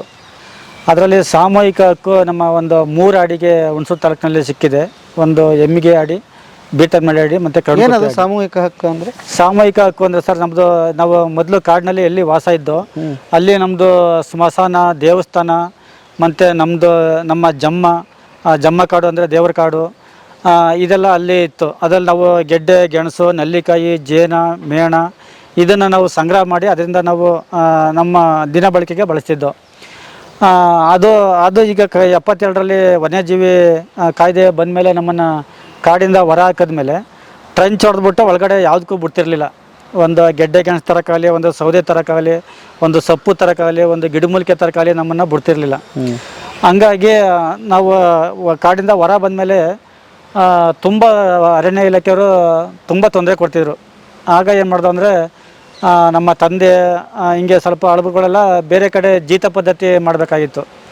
ಅಂದರೆ ಊಟಕ್ಕೋಸ್ಕರ ಬೇರೆಯವ್ರ ಮನೆ ಜೀತ ಮಾಡಿ ಒಂದು ಹೊತ್ತಿನ ಊಟ ಈಸ್ಕೊಬೇಕಾದ್ರೆ ಅವ್ರ ಮನೆ ಸಂಜೆ ತನಕ ದುಡಿದು ಅವ್ರ ಮನೆ ಜೀತ ಮಾಡಿ ಕೆಲಸ ಮಾಡಿ ಸಂಜೆಯಲ್ಲಿ ಅದು ತಂದೆ ಅಲ್ಪ ಸ್ವಲ್ಪ ಕೊಟ್ಟಿದ್ದನ್ನು ತಂದೆ ಮಕ್ಕಳಿಗೆಲ್ಲ ಹಂಚಬೇಕಾಗಿತ್ತು ಅಂಥ ಒಂದು ಪರಿಸ್ಥಿತಿ. ಆಗ 80ರಲ್ಲಿ ಡೀಡ್ ಸಂಸ್ಥೆ ಹುಣಸೂರು ತಾಲೂಕಿಗೆ ಬಂದಮೇಲೆ ಆ ಒಂದು ಜೀತ ಪದ್ಧತಿಯನ್ನು ಹೋಗಲಾಡಿಸ್ಬೇಕು ಅಂತ ಹೇಳಿ ಅದರ ಬಗ್ಗೆ ತುಂಬ ಚಳುವಳಿನೇ ಮಾಡಿ ಒಂದು ಯಾರು ಆದಿವಾಸಿಗಳನ್ನ ಜೀತಕ್ಕೆ ಇಟ್ಕೊಳ್ಳೋಂಗಿಲ್ಲ ಅಂತ ಹೇಳಿ ಒಂದು ಚಳುವಳಿನೇ ಮಾಡಿ ಅದು ಆದಿವಾಸಿಗಳು ಯಾರು ಜೀತಕ್ಕೆ ಇರಬಾರ್ದು ಅಂತ ಹೇಳಿ ಒಂದು ಚಳುವಳಿ ಮಾಡಿ ಅದನ್ನು ಜೀತದಿಂದ ಬಿಡಿಸಿದ್ರು. ಮತ್ತು ಅದ್ರ ಜೊತೆಗೆ ಈಗ ಅದು ಆಡಿ ಅಧ್ಯಕ್ಷರಾಗಿ ನಾವು ಅರಣ್ಯ ಸಮಿತಿ ಅಧ್ಯಕ್ಷ ಕೆಲಸ ಮಾಡ್ತಾಯಿದ್ದೀವಿ. ಅದ್ರ ಜೊತೆಗೆ ಈಗ ಒಂದು ತಾಲೂಕು ಮಟ್ಟದಲ್ಲಿ ಒಂದು ಆದಿವಾಸಿ ಜನತಾ ಪಾರ್ಲಿಮೆಂಟ್ ಅಂತೇಳಿ ಒಂದು ಆದಿವಾಸಿಗಳ ಈ ಒಂದು ಏನು ಬೇಡಿಕೆ ಇದೆ ಅದು ಸರ್ಕಾರಕ್ಕೆ ಮುಟ್ಟೋ ಥರ ಒಂದು ಆದಿವಾಸಿಗಳ ಸಮಸ್ಯೆನ ಒಗ್ಗೂಡಿಸಿ ಒಂದು ಪ್ರತಿ ಹಾಡಿಂದನೂ ಯಜಮಾನರು ಮತ್ತು ಗಿಡಮೂಲಿಕೆ ವೈದ್ಯರು ಮತ್ತು ಪ್ರತಿಯೊಂದು ಆದಿವಾಸಿಗಳ ಇದು ಕಲೆಗಾರರು ಏನಿದ್ದಾರೆ ಅವರು ಮತ್ತು ದೇವ್ರಗುಡ್ರು ಪ್ರತಿಯೊಬ್ಬರೂ ಕೂಡ ಹಾಡಿಗಳಲ್ಲಿ ಏನೆಲ್ಲ ಮುಖಂಡರುಗಳಿದ್ದಾರೆ ಅವರೆಲ್ಲರೂ ಕೂಡ ಈ ಒಂದು ಕಮಿಟಿ ಒಳಗಡೆ ಬರ್ತಾರೆ, ಆದಿವಾಸಿ ಪಾರ್ಲಿಮೆಂಟ್ ಕಮಿಟಿ ಅಂತೇಳಿ. ಮತ್ತು ಒಂದು 18 ಬೇಡಿಕೆಗಳನ್ನ ಸರ್ಕಾರಕ್ಕೆ ಇಟ್ಟಿದ್ದೀವಿ. ಅದರ ಬಗ್ಗೆ ಯಾವುದು ಕೆಲಸ ಆಗ್ತಾ ಇದೆ, ಯಾವ ಕೆಲಸ ಆಗ್ತಾಯಿಲ್ಲ ಅಂತೇಳಿ ನಾವು ಅದನ್ನು ಫಾಲೋಅಪ್ ಮಾಡ್ತೀವಿ ಸರ್. ಕೆಲವು ಆಗೈತೆ, ಇನ್ನೂ ಕೆಲವು ಬೇಡಿಕೆಗಳ ಬಗ್ಗೆ ನಾವು ನಿರಂತರವಾಗಿ ಹೋರಾಟ ಮಾಡ್ಕೊ ಬರ್ತಾ ಇದ್ದೀವಿ ಸರ್. ಮತ್ತು ಆದಿವಾಸಿಗಳಿಗೆ ಏನು ಒಂದು ಕಾಡಿನ ನಮ್ಮದು ಈ ಒಂದು ಹೋರಾಟ ಏನು ಮಾಡ್ಕೊಂಡು ಬಂದಿದ್ದೀವಿ, ಈ ಒಂದು ಅರಣ್ಯ ಹಕ್ಕನ್ನು ನಮಗೆ ಸರ್ಕಾರ ಒಂದು ಈಡೇರಿಸಿದ್ರೆ ಈ ಒಂದು ನಮ್ಮ ದೇಶದಲ್ಲಿ ಇದಕ್ಕಿಂತ ಆದಿವಾಸಿಗಳಿಗೆ ಒಂದು ಅವರು ನೀಡುವಂಥ ಒಂದು ಒಳ್ಳೆ ಕೆಲಸ ಇದರಿಂದ ಇನ್ನು ಯಾವುದೇ ಕೆಲಸ ಇಲ್ಲ ಸರ್. ನಮ್ಮ ಹಕ್ಕು ಏನು ಹೋರಾಟ ಮಾಡ್ತಾಯಿದ್ದೀವಿ, ಈ ಒಂದು ಹಕ್ಕನ್ನು ನಮಗೆ ತಲುಪಿದ್ರೆ ಸಾಕು. ಈಗ ಸರ್ಕಾರ ಬೇರೆ ಬೇರೆ ಕಾನೂನು ಇದೆಲ್ಲ ಮಾಡ್ತಾಯಿದೆ, ಆದರೆ ಬೇರೆಯವರು ಈಗ ನೋಡಿ ಒಳ ಮೀಸಲಾತಿ ಅಂತೇಳಿ ಬೇರೆ ಬೇರೆ ಜನರಲ್ಲಿ ತಂದು ಎಸ್ ಟಿ ಕೂರಿಸ್ತಾವ್ರೆ. ಅದೇ ನಿಜವಾದ ಎಸ್ ಟಿಗಳು ಯಾರು ನಿಜವಾದ ಆದಿವಾಸಿಗಳಿಗೆ ಏನು ಕೆಲಸನೂ ಮಾಡ್ತಾಯಿಲ್ಲ. ಆದರೆ ಬೇರೆಯವರು ಏನು ಮಾಡ್ತಾರೆ ಅಂದರೆ ನಾವು ಏನು ಮಾಡ್ತೀವಿ ಅಂದರೆ ಒಂದು ನಿಯತ್ತಾಗಿ ಒಂದು ನಿರಂತರವಾಗಿ ಒಂದು ಯಾವುದೇ ಗೊಂದಲ ಮಾಡದೆ ಯಾವುದೇ ಬೇರೆ ಜನರ ತೊಂದರೆ ಕೊಡ್ದೇ ಒಂದು ಹೋರಾಟವನ್ನು ಮುಂದುವರ್ಸ್ಕೊಂಡು ಬರ್ತಾ ಇರ್ತೀವಿ. ನಾವು ಶಾಂತಿಯಿಂದ ಕೇಳ್ತಾ ಇದ್ದೀವಿ. ಏನು ಒಂದು ಗಾಂಧೀಜಿಯವರು ಯಾವ ರೀತಿ ಹಿಂದೆ ಒಂದು ಹೋರಾಟ ಮಾಡ್ಕೊಬಂದರು ಆ ಒಂದು ನಿಟ್ಟಿನಲ್ಲಿ ನಾವು ಹೋಗ್ತಾ ಇದ್ದೀವಿ. ಅದೇ ಬೇರೆ ಬೇರೆ ಜನಾಂಗದವರು ಬೇರೆ ಬೇರೆ ಥರ ಹೋರಾಟ ಮಾಡ್ತಾರೆ, ಬೇರೆ ಸಾರ್ವಜನಿಕರ ಆಸ್ತಿ ಪಾಸ್ತಿಗಳಿಗೆಲ್ಲ ಹಾನಿ ಮಾಡ್ತಾರೆ. ಮತ್ತು ಅಂಥದಕ್ಕೆಲ್ಲ ಬೇಗ ಅವರ ಬೇಡಿಕೆಗಳನ್ನ ಈಡೇರಿಸ್ತಾರೆ ಸರ್ಕಾರ. ಅಂಥ ಸರ್ಕಾರ ಈಗಿರೋದು. ಆದರೆ ಆದಿವಾಸಿಗಳ ಬಗ್ಗೆ ಕೆಲಸ ಮಾಡ್ತೀವಿ, ನಾವು ಇರೋದೇ ಆದಿವಾಸಿಗಳ ಬಗ್ಗೆ ಕೆಲಸ ಮಾಡೋಕ್ಕೆ ಅಂತ ಹೇಳ್ತಾರೆ. ಯಾವ ಕೆಲಸನೂ ಆಯ್ತಲ್ಲ ಸರ್ಕಾರದಿಂದ. ಹಂಗಾಗಿ ಇನ್ಮೇಲಾದರೂ ಕೂಡ ಸರ್ಕಾರಕ್ಕೆ ಒಂದು ಒಳ್ಳೆ ಬುದ್ಧಿ ಕೊಟ್ಟು ಒಂದು ಒಳ್ಳೆಯ ಸರ್ಕಾರ ಬಂದು ಆದಿವಾಸಿಗಳ ಏನು ಒಂದು ಬೇಡಿಕೆ ಇದೆ ಆ ಒಂದು ಬೇಡಿಕೆ ಬಗ್ಗೆ ಇನ್ಮೇಲಾದರೂ ಸರ್ಕಾರ ಗಮನ ಹರಿಸಲಿ ಅಂತ ಹೇಳೋದೇ ನಮ್ಮ ಈ ಒಂದು ಸಲಹೆ ಸರ್. ಯಾರ್ಯಾರು ಕಡೆಯಿಂದ ಹೊರಗೆ ಹಾಕಲ್ಪಟ್ಟು ಹಕ್ಕು ಕಳ್ಕೊಂಡು ಇದ್ದರು ಅವರೆಲ್ಲರೂ ಕೈ ಹಾಕಿದ್ದಾರೆ. ಆ ಕಾರಣಕ್ಕೆ ನಾವು ಎಲ್ಲ 90 ಹಾಡಿಗಳದ್ದು ಪಟ್ಟಿನ ಹೈಕೋರ್ಟಿಗೆ ತಲುಪಿಸಿದ್ದು. ಹೈಕೋರ್ಟಿಗೆ ತಲುಪಿಸಿದ ಮೇಲೆ ಹೈಕೋರ್ಟ್ ನಾವು ತಲುಪಿಸಿದ್ದನ್ನು ಅವ್ರು ಹೇಳಿದಾಗ ಇಲಾಖೆಯವರು ಅದನ್ನು ಡಿಸೋನ್ ಮಾಡಿದರು. ನಾವು ಯಾರನ್ನೂ ಹೊರಗೆ ಹಾಕಿಲ್ಲ, ಅವರಾಗೆ ಬಂದಿರ್ಬೋದು ಅಥವಾ ನಮಗೆ ಗೊತ್ತಿಲ್ಲ ಅವ್ರು ಯಾರು ಅಂತ ಹೇಳಿದರು. ಅದಕ್ಕೆ ನಾವು ಪಟ್ಟಿ ಸಲ್ಲಿಸಿದ್ವಿ ಬೈ ನೇಮ್, ಇಂತಿಂಥ ಏರಿಯಾದಿಂದ ಅಂತ. ಅದಕ್ಕೆ ಕೋರ್ಟ್ ಏನು ಹೇಳಿದ್ರು, ನಿಮ್ಮ ಮಾತು ಬೇಡ, ಅವ್ರ ಮಾತು ಬೇಡ, ನಾವು ಸ್ವಂತ ಒಂದು ಕಮಿಟಿ ರಚನೆ ಮಾಡಿ ಪರಿಶೀಲಿಸ್ತೀವಿ ಅಂತ ಪರಿಶೀಲಿಸಿದರು. ಅಸಾದಿ ಕಮಿಟಿಯಿಂದ ರಚನೆ ಮಾಡಿದ್ರು. ಒಬ್ಬರು ಫಾರೆಸ್ಟ್ ಆಫೀಸರು, ಒಬ್ಬರು ಆದಿವಾಸಿ ಲೀಡ್ರು, ಒಬ್ಬರು ಪ್ರೊಫೆಸರು. ಕಮಿಟಿ ಪರಿಶೀಲನೆ ಮಾಡ್ತು. ನಾವು ಕೊಟ್ಟಿದ್ದು 5,000 ಕುಟುಂಬ, ಅವರು 3,800 ಕುಟುಂಬಕ್ಕೆ ಅವ್ರು ಸಂದರ್ಶನ ಮಾಡೋಕ್ಕೆ ಸಾಧ್ಯ ಆಯಿತು. 3,418 ಕುಟುಂಬ. ಸೊ ಅಷ್ಟು ಜನಕ್ಕೂ ರಿಹ್ಯಾಬಿಲಿಟೇಷನ್ ಆಗಬೇಕು ಅಂತೇಳಿ ಆದೇಶ ಮಾಡಿದೆ. ಈಗ ಅದು 10 ವರ್ಷ ಅವರು ಆದೇಶ ಮಾಡಿಲ್ಲ. ನಾವು ಈಗ ಅದಕ್ಕೆ ಕಂಟೆಂಪ್ಟ್ ಹೋಗಬೇಕಾಗಬಹುದು. ಗೌರವದಲ್ಲಿ ಕೇಳ್ಕೊತೀವಿ. ನಾವು ಸರ್ಕಾರದ ಮೇಲೆ ನಾವು ಕಿಡಿಕಾರಕ್ಕೆ ತಯಾರಿಲ್ಲ, ಆ ಶಕ್ತಿ ನಮಗಿಲ್ಲ, ಬೇಡ. ಆದರೆ ನ್ಯಾಯ ಕೇಳ್ಬೋದಲ್ಲ. ಪ್ರಜಾಪ್ರಭುತ್ವ ಸಂವಿಧಾನ ಹೆಸರಿನಲ್ಲಿ ಆಡಳಿತಕ್ಕೆ ಬಂದಿರುವಂಥ ಸರ್ಕಾರ ಆ ಪ್ರಜಾಪ್ರಭುತ್ವ ವ್ಯವಸ್ಥೆಯ ಒಂದು ಬಹುಮುಖ್ಯವಾದ ಅಂಗ ನ್ಯಾಯಾಲಯ ಕೊಟ್ಟರು ಆದೇಶನೇ ಪಾಲಿಸಲಿಲ್ಲ ಅಂತ ಅಂದರೆ ಯಾವ ಸರ್ಕಾರ ಇದ್ದೇನು ಪ್ರಯೋಜನ? ಇವ್ರ ಸಮಸ್ಯೆ ಯಾವಾಗ ಬಗೆಹರಿಬೇಕು ಇವ್ರದ್ದು? ಸೊ ಆ ಕಾರಣಕ್ಕಾಗಿ ಇವರ ಹೋರಾಟ ಅದರಲ್ಲೂ ಇದೆ. ಇವರು ಈಗ ಹೇಳಿರೋದು ಬರೀ ಅವ್ರ ಔಷಧಿ ಕೆಲಸ ಹೇಳ್ಯಾರೆ, ಇವ್ರ ಹೋರಾಟದ ಬಗ್ಗೆ ಹೇಳಿಲ್ಲ ಅವರು. ಅಂದರೆ ಎಂಥ ಶಕ್ತಿವಂತರು ಇವರೆಲ್ಲ, ಎಷ್ಟು ಕಾನ್ಫಿಡೆನ್ಸ್ ಇದೆಯಲ್ಲ ಸರ್, ಅದ್ಭುತವಾದದ್ದು. ಮತ್ತು ಅವರು ನಾನು ಮಾಡ್ಕೊಳ್ಬಲ್ಲೆ ಅನ್ನೋ ಒಂದು ಅದೇನು ವಿಶ್ವಾಸ ಕಷ್ಟ. ನಾನೊಂದು ಯಾವಾಗಲೂ ಒಂದು ಹೊಸ ಥಿಯರಿನ ಇಲ್ಲಿ ಇಂಟ್ರೊಡ್ಯೂಸ್ ಮಾಡಿದೆ ಸರ್. ನಾನು ಅಸಾಧ್ಯ ಸಾಧ್ಯವೇ ಅಂತ 100 ವರ್ಕ್ಶಾಪ್ಗಳು ಮಾಡಿದ್ದೀನಿ. Breakthrough concept. ಅದು ಮನುಷ್ಯನಿಗೆ ಅಸಾಧ್ಯವಾದ್ದು ಎಲ್ಲ ನಮ್ಮ ಮನಸ್ಸಲ್ಲೇ ಇದೆ. ಅಸಾಧ್ಯ ಅಂತ ಹೇಳಿದರೆ ಅಸಾಧ್ಯ, ಸಾಧ್ಯ ಅಂದರೆ ಸಾಧ್ಯ. ನಾವು ಅಸಾಧ್ಯ ಅಂತ ಕೈ ಬಿಟ್ಟರೆ ನಾವು ಎಲ್ಲಿರ್ತೀವೋ ಅಲ್ಲೇ ಇರ್ತೀವಿ, ಹೇಗಿರ್ತೀವೋ ಹಾಗೆ ಇರ್ತೀವಿ, ನೋ ಚೇಂಜ್. ಆದರೆ ಅಸಾಧ್ಯ ಅಂತ ಕೈ ಹಾಕಿದರೆ ಸಾಧ್ಯತೆಗಳು ತೆರೆಕಾಳ್ತವೆ. ನೆರವು ಬೇಕಾದಷ್ಟು ನೆರವು ಸಿಕ್ಕಿದಾಗ ನಮ್ಮ ಶಕ್ತಿನೂ ಬಳಕೆ ಆಗ್ತದೆ. ಹಾಗೆ ಆ ಥರದ ವರ್ಕ್ಶಾಪಲ್ಲೆಲ್ಲ ಭಾಗವಹಿಸಿದ್ದಾರೆ. ಅದು ನಾನು 100 ವರ್ಕ್ಶಾಪ್ಗಳು ಮಾಡಿದ್ದೀನಿ ಸರ್. ಬೇರೆ ಬೇರೆ ಕಡೆ ಎಲ್ಲ ಹೋಗಿ ನಮ್ಮ ಆದಿವಾಸಿಗಳಲ್ಲದೇ ಬೇರೆ ಜನಕ್ಕೂ ಅದು ವ್ಯಕ್ತಿಯ ವಿಕಾಸಕ್ಕೆ ಒಂದು ದಾರಿ ಅಂತಾರೆ. ಹಾಗಾಗಿ ಈಗ ಇಲ್ಲಿ ಹಾಡಿಯಲ್ಲಿ ಇಲ್ಲಿ ಎಷ್ಟು ಜನ ಇದೆ ಸರ್? ಇಲ್ಲಿ 40 ಕುಟುಂಬ ಇದೆ. ಇಲ್ಲಿ ಬೇರೆಯವರು ಇದ್ದಾರೆ, ಒಂದು 10 ಕುಟುಂಬ. ಈ ಸಂಘರ್ಷಗಳಿಲ್ಲ. ಒಂದು 2-3 SC ಕುಟುಂಬಗಳಿದ್ದಾವೆ, 2-3 ರೈತ ಕುಟುಂಬಗಳಿದ್ದಾವೆ, 1-2 ಒಡ್ಡ ಸಮುದಾಯ ಕುಟುಂಬಗಳಿದ್ದಾವೆ. ಸೊ ತಮಿಳ್ ಕುಟುಂಬಗಳು ಹಂಗೆಲ್ಲ ಒಂದು ಸಾಮರಸ್ಯದಿಂದ ಇದ್ದಾರೆ. ಇಲ್ಲೇನು ಸಮಸ್ಯೆ ಈಗ ಈಗ ಔಷಧಿ ಹೇಳಿದ್ರಲ್ಲ, ಈಗ ಯಾರ ಬೇಕು ಅಂತಂದ್ರೆ ಏನು ತೊಂದರೆ ಏನಿಲ್ವಾ ಸರ್? ಔಷಧಿ ಅಲ್ಲಿ ಕಾಡಿಗೆ ಹೋಗಿ ತರೋದು ಕಷ್ಟ. ಇಲ್ಲ ಆಗಲ್ಲ ಸರ್, ನಾನು ಹೇಳ್ದೆ. ಅವರು ಟೆಸ್ಟೆಡ್ ಔಷಧಿ ಅವೆಲ್ಲ. ಔಷಧಿ ಹೌದಾ? ಹೌದು, ಅಂದರೆ ಹಿಂದಿಂದ ಕೊಟ್ಟು ಇಲ್ಲಿ ಗುಣಮುಖ ಆಗುತ್ತೆ ಗೊತ್ತಿರೋವೇ ಅವಾಗ ರಿಪೀಟ್ ಮಾಡೋದು ಅವರು. ಅದು ಅಪಾಯ ಏನಿಲ್ಲ? ಇಲ್ಲ, ದೇಹಕ್ಕೆ ಅಪಾಯ ಇಲ್ಲ. ಉದಾಹರಣೆಗೆ ನೋಡ್ತಿರೋರು ಇಲ್ಲ ಹಂಗೆ ಎಂತೆಂಥದ್ದು ಕೊಡಲ್ಲ ಅವರು. ಗೊತ್ತಿರುತ್ತೆ ಯಾವ ಇದು ದೇಹ. ಅವರು ಔಷಧಿ ಅಂದರೆ ದೇಹದ ಒಂದು ಆರೋಗ್ಯಕ್ಕೆ ಕೊಡುವಂಥ ಇನ್ನೊಂದು ಆಹಾರ ಪದಾರ್ಥನೇ ಅದು ಹೆಚ್ಚು ಕಡಿಮೆ. ಈಗ ಅದು ಹರ್ಬಲ್ ಅಂತಂದರೆ ಇನ್ನು ಆಯುರ್ವೇದದಲ್ಲಿ ಬರುತ್ತೋ ಅವೆಲ್ಲ ಬರ್ತವೆ. ಉದಾಹರಣೆಗೆ ಇವರು ಇದು ಕೊಡ್ತಾರಲ್ಲ, ಗರ್ಭ ಧರಿಸ್ತಿದ್ದರೆ ಗರ್ಭ ಧರಿಸ ಕೊಡ್ತಾರಲ್ಲ, ಎಲ್ಲರಿಗೂ ಹೇಳ್ಕೊಡಕ್ಕಲ್ಲ ಅದನ್ನು. ಅದು ಕೆಲವ್ರಿಗೆ ಗರ್ಭ ಧರಿಸೋ ಔಷಧಿ ಗೊತ್ತಿದೆ, ಗರ್ಭ ಧರಿಸ್ದಂಗೆ ಮಾಡೋದು ಗೊತ್ತಿದೆ. ಸೊ ಗರ್ಭ ಧರಿಸ್ದಂಗೆ ಮಾಡೋದು ಅದು ಒಂದ್ಸರಿ ಇದು ಕ್ರಿಮಿನಲ್ ಆಗಿ ಕೆಲವು ಬಳಸ್ಕೊತಾರೆ. ಯಾರಿಗಾರ ಹೊಟ್ಟೆವರಿದ್ದು ಅವ್ರಿಗೆ ಮಗು ಆಗದಂಗೆ ನೋಡ್ಕೊಳಕ್ಕೆ ಅಂತ ಇವ್ರು ಹೇಳ್ಕೊಡಕ್ಕಲ್ಲ ಯಾರಿಗೂ. ಯಾರು ಅನಿವಾರ್ಯವಾಗಿ ನನಗೆ ಮಗು ಬೇಡ ಸಾಕು ಅಂತಾರೆ ಅಂಥವ್ರಿಗೆ ಅದು ಕೊಡ್ತಾರೆ. ಮಕ್ಕಳಾಗುವಂಥ ವಿಷಯನ ಗಂಡ ಹೆಂಡತಿ ಇಬ್ಬರನ್ನೂ ಕರೆಸಿ ಮಾತನಾಡಿ ಗಂಡಂಗೆ ಹೆಂಗೆ ಕೊಡಬೇಕು, ಹೆಂಡತಿಗೆ ಹೆಂಗೆ ಕೊಡಬೇಕು, ಅದನ್ನೆಲ್ಲ ಈಗ ಮಂತ್ಲಿ ಸೈಕಲ್ನ ಎಷ್ಟು ದಿನ ಆದಮೇಲೆ ಕೊಡಬೇಕು ಅದೆಲ್ಲ ಅವ್ರಿಗೆ ಐಡಿಯಾ ಇದೆ ಅವರಿಗೆ. ಆ ಥರದ್ದು ಎಲ್ಲಿಯೂ ಫೇಲ್ ಆಗ್ತಿಲ್ಲ. ಮಿಸ್ಫೈರ್ ಆಗಿ ಸತ್ತೋಗಿದ್ದಾಗಲಿ ಆ ಥರದ್ದಿಲ್ಲ. ಹಂಗೆ ಸಕ್ಸಸ್ ಆಗಿದೆ. ಓಕೆ, ಅದು ಭಾಳ ಇಂಪಾರ್ಟೆಂಟ್ ಆಗುತ್ತೆ. ಈಗ ಇಲ್ಲಿ ಯಾರು ನೋಡ್ತಾ ಇರೋರಿಗೆ ಸಂಪರ್ಕ ಮಾಡ್ಬೇಕಂದ್ರೆ ಇವ್ರ ಸಂಪರ್ಕ ಸಂಖ್ಯೆ ಅವ್ರದ್ದೇ ನಂಬರ್ ಇದೆ. ನಂಬರ್ ಇದೆ, ಕಾಲ್ ಮಾಡ್ಕೊಳ್ತಾರೆ. ಮತ್ತು ಅವರ ಮಕ್ಕಳು ಯಾರೊಬ್ರು ಸಹಾಯ ಮಾಡ್ತಾರೆ. ಈಗ ಅವ್ರಿಗೆ ಔಷಧಿ ತಂದ್ಕೊಡೋಕೆ ಅವರ ಮೊಮ್ಮಗ ಒಬ್ಬಿದ್ದ, ಅವನು ತಂದ್ಕೊಡೋದು ಕಾಡಿಗೆಲ್ಲ ಹೋಗಿ ಇವರು ಒಂದ್ಸರಿ ಕರ್ಕೊಂಡು ಹೋಗೋರು. ಈಗ ಮಗಳು ಸಹಾಯ ಮಾಡ್ತಾರೆ. ಸೊ ಯಾರೊಬ್ಬರು ನೆರವಿಗೆ ಬರ್ತಾರೆ. ಹಿಂಗೆ ಫಸ್ಟ್ ಹುಣಸೂರಿಂದ ಹನಗೋಡಿಂದ ಇದು ಮಾಸ್ತಮ್ಮನಾಡಿ ಇಲ್ಲಿ ಇಷ್ಟು ಹೇಳಿ ಕೇಳಿ ಎಲ್ಲ ಬರ್ತಾರೆ. ಬರ್ತಾರೆ. ಖುಷಿ ಆಯ್ತು ನಿಮ್ಮ ಮಾತಾಡಿಸಿ. ಬಹಳ ಅದ್ಭುತವಾದ ಕಥೆ ಹೇಳಿದ್ರಮ್ಮ. ನಮಸ್ಕಾರ, ಆಶೀರ್ವಾದ ಮಾಡ್ಬಿಡ್ರಿ ಸರ್. ನಿಮ್ಗೂ ಒಂದು ನಮಸ್ಕಾರ. ಸರ್ ನೀವು ಈ ಥರ ಶಕ್ತಿಗಳನ್ನು ಪ್ರಚಾರ ಮಾಡ್ತಾ ಇದ್ದೀರಲ್ಲ, ಇನ್ನೊಂದಷ್ಟು ಹೃದಯಗಳನ್ನು ನೀವು ಎಬ್ಬಿಸ್ದಂಗೆ. Come on, you also can do it ಅಂತ ಹೇಳ್ದಂಗೆ. Thank you sir. ಈ ದಿನ ಮುಖ್ಯವಾಗಿ ಬದುಕಿನ ಬುತ್ತಿ ಕಟ್ಕೊಡ್ಲಿಕ್ಕೆ ನಮ್ಮ ಡೀಡ್ ಸಂಸ್ಥೆಯ ಸಹಯೋಗದಿಂದ ಬದುಕಿನ ಬುತ್ತಿಯ ಯೂಟ್ಯೂಬ್ ಚಾನಲ್ನ ತಂಡ ಈ ಬಂದು ನಮ್ಮ ಆದಿವಾಸಿಗಳ ಹಾಡಿಗಳಿಗೆ ಭೇಟಿ ಕೊಟ್ಟು ಅಲ್ಲಿನ ಸಮಸ್ಯೆಗಳು, ಅಲ್ಲಿನ ವ್ಯವಸ್ಥೆಗಳು, ಅಲ್ಲಿನ ಪರಿಸ್ಥಿತಿ ಬಗ್ಗೆ ಅದನ್ನು ಖುದ್ದಾಗಿ ಭೇಟಿ ಮಾಡಿ ಅದನ್ನು ವಿಡಿಯೋ ಮಾಡಿ ಮತ್ತು ನಮ್ಮನ್ನೆಲ್ಲ ಮಾತಾಡಿಸಿ ನಮ್ಮ ಏನು ಸಮಸ್ಯೆಗಳನ್ನ ಹೊರ ಜಗತ್ತಿಗೆ ತೋರಿಸ್ಲಿಕ್ಕೆ ಈ ಬದುಕಿನ ಬುತ್ತಿಯ ಯೂಟ್ಯೂಬ್ ಚಾನಲ್ನ ತಂಡ ಬಂದು ನಮಗೆ ಸಹಕಾರ ಮಾಡಿದೆ. ಅದಕ್ಕಾಗಿ ನಮ್ಮ ಸಂಸ್ಥೆಯ ಪರವಾಗಿ ಹಾಗೂ ನಮ್ಮ ಸಂಘಟನೆಯ ಪರವಾಗಿ ನಾನು ಅವರಿಗೆ ಧನ್ಯವಾದಗಳನ್ನು ತಿಳಿಸ್ತೀನಿ. ಗ್ರಾಮ ಸಭೆಗೆ ಪರಮಾಧಿಕಾರ, ಗ್ರಾಮ ಸಭೆಗೆ ಪರಮಾಧಿಕಾರ. ನಂಗ ಹಾಡಿ ನಂಗ ಕಾಡು, ನಂಗ ಹಾಡಿ ನಂಗ ಕಾಡು, ಅದೇ ನಂಗ ಜಮ್ಮ, ಅದೇ ನಂಗ ಜಮ್ಮ, ನಂಗ ಹಾಡಿಲು ನಂಗವೇ ಸರ್ಕಾರ, ನಂಗ ಹಾಡಿಲು ನಂಗ ಹಾಡಿಲು ಬೆಂಗಳೂರಿನಲ್ಲಿ ನಮ್ಮ ಸರ್ಕಾರ, ಡೆಲ್ಲಿನಲ್ಲಿ ನಮ್ಮ ಹಾಡಿಯಲ್ಲಿ, ನಮ್ಮ ಹಾಡಿಯಲ್ಲಿ. Thank you sir. Thank you sir. Thank you. ಎಲ್ರಿಗೂ ನಮಸ್ತೆ.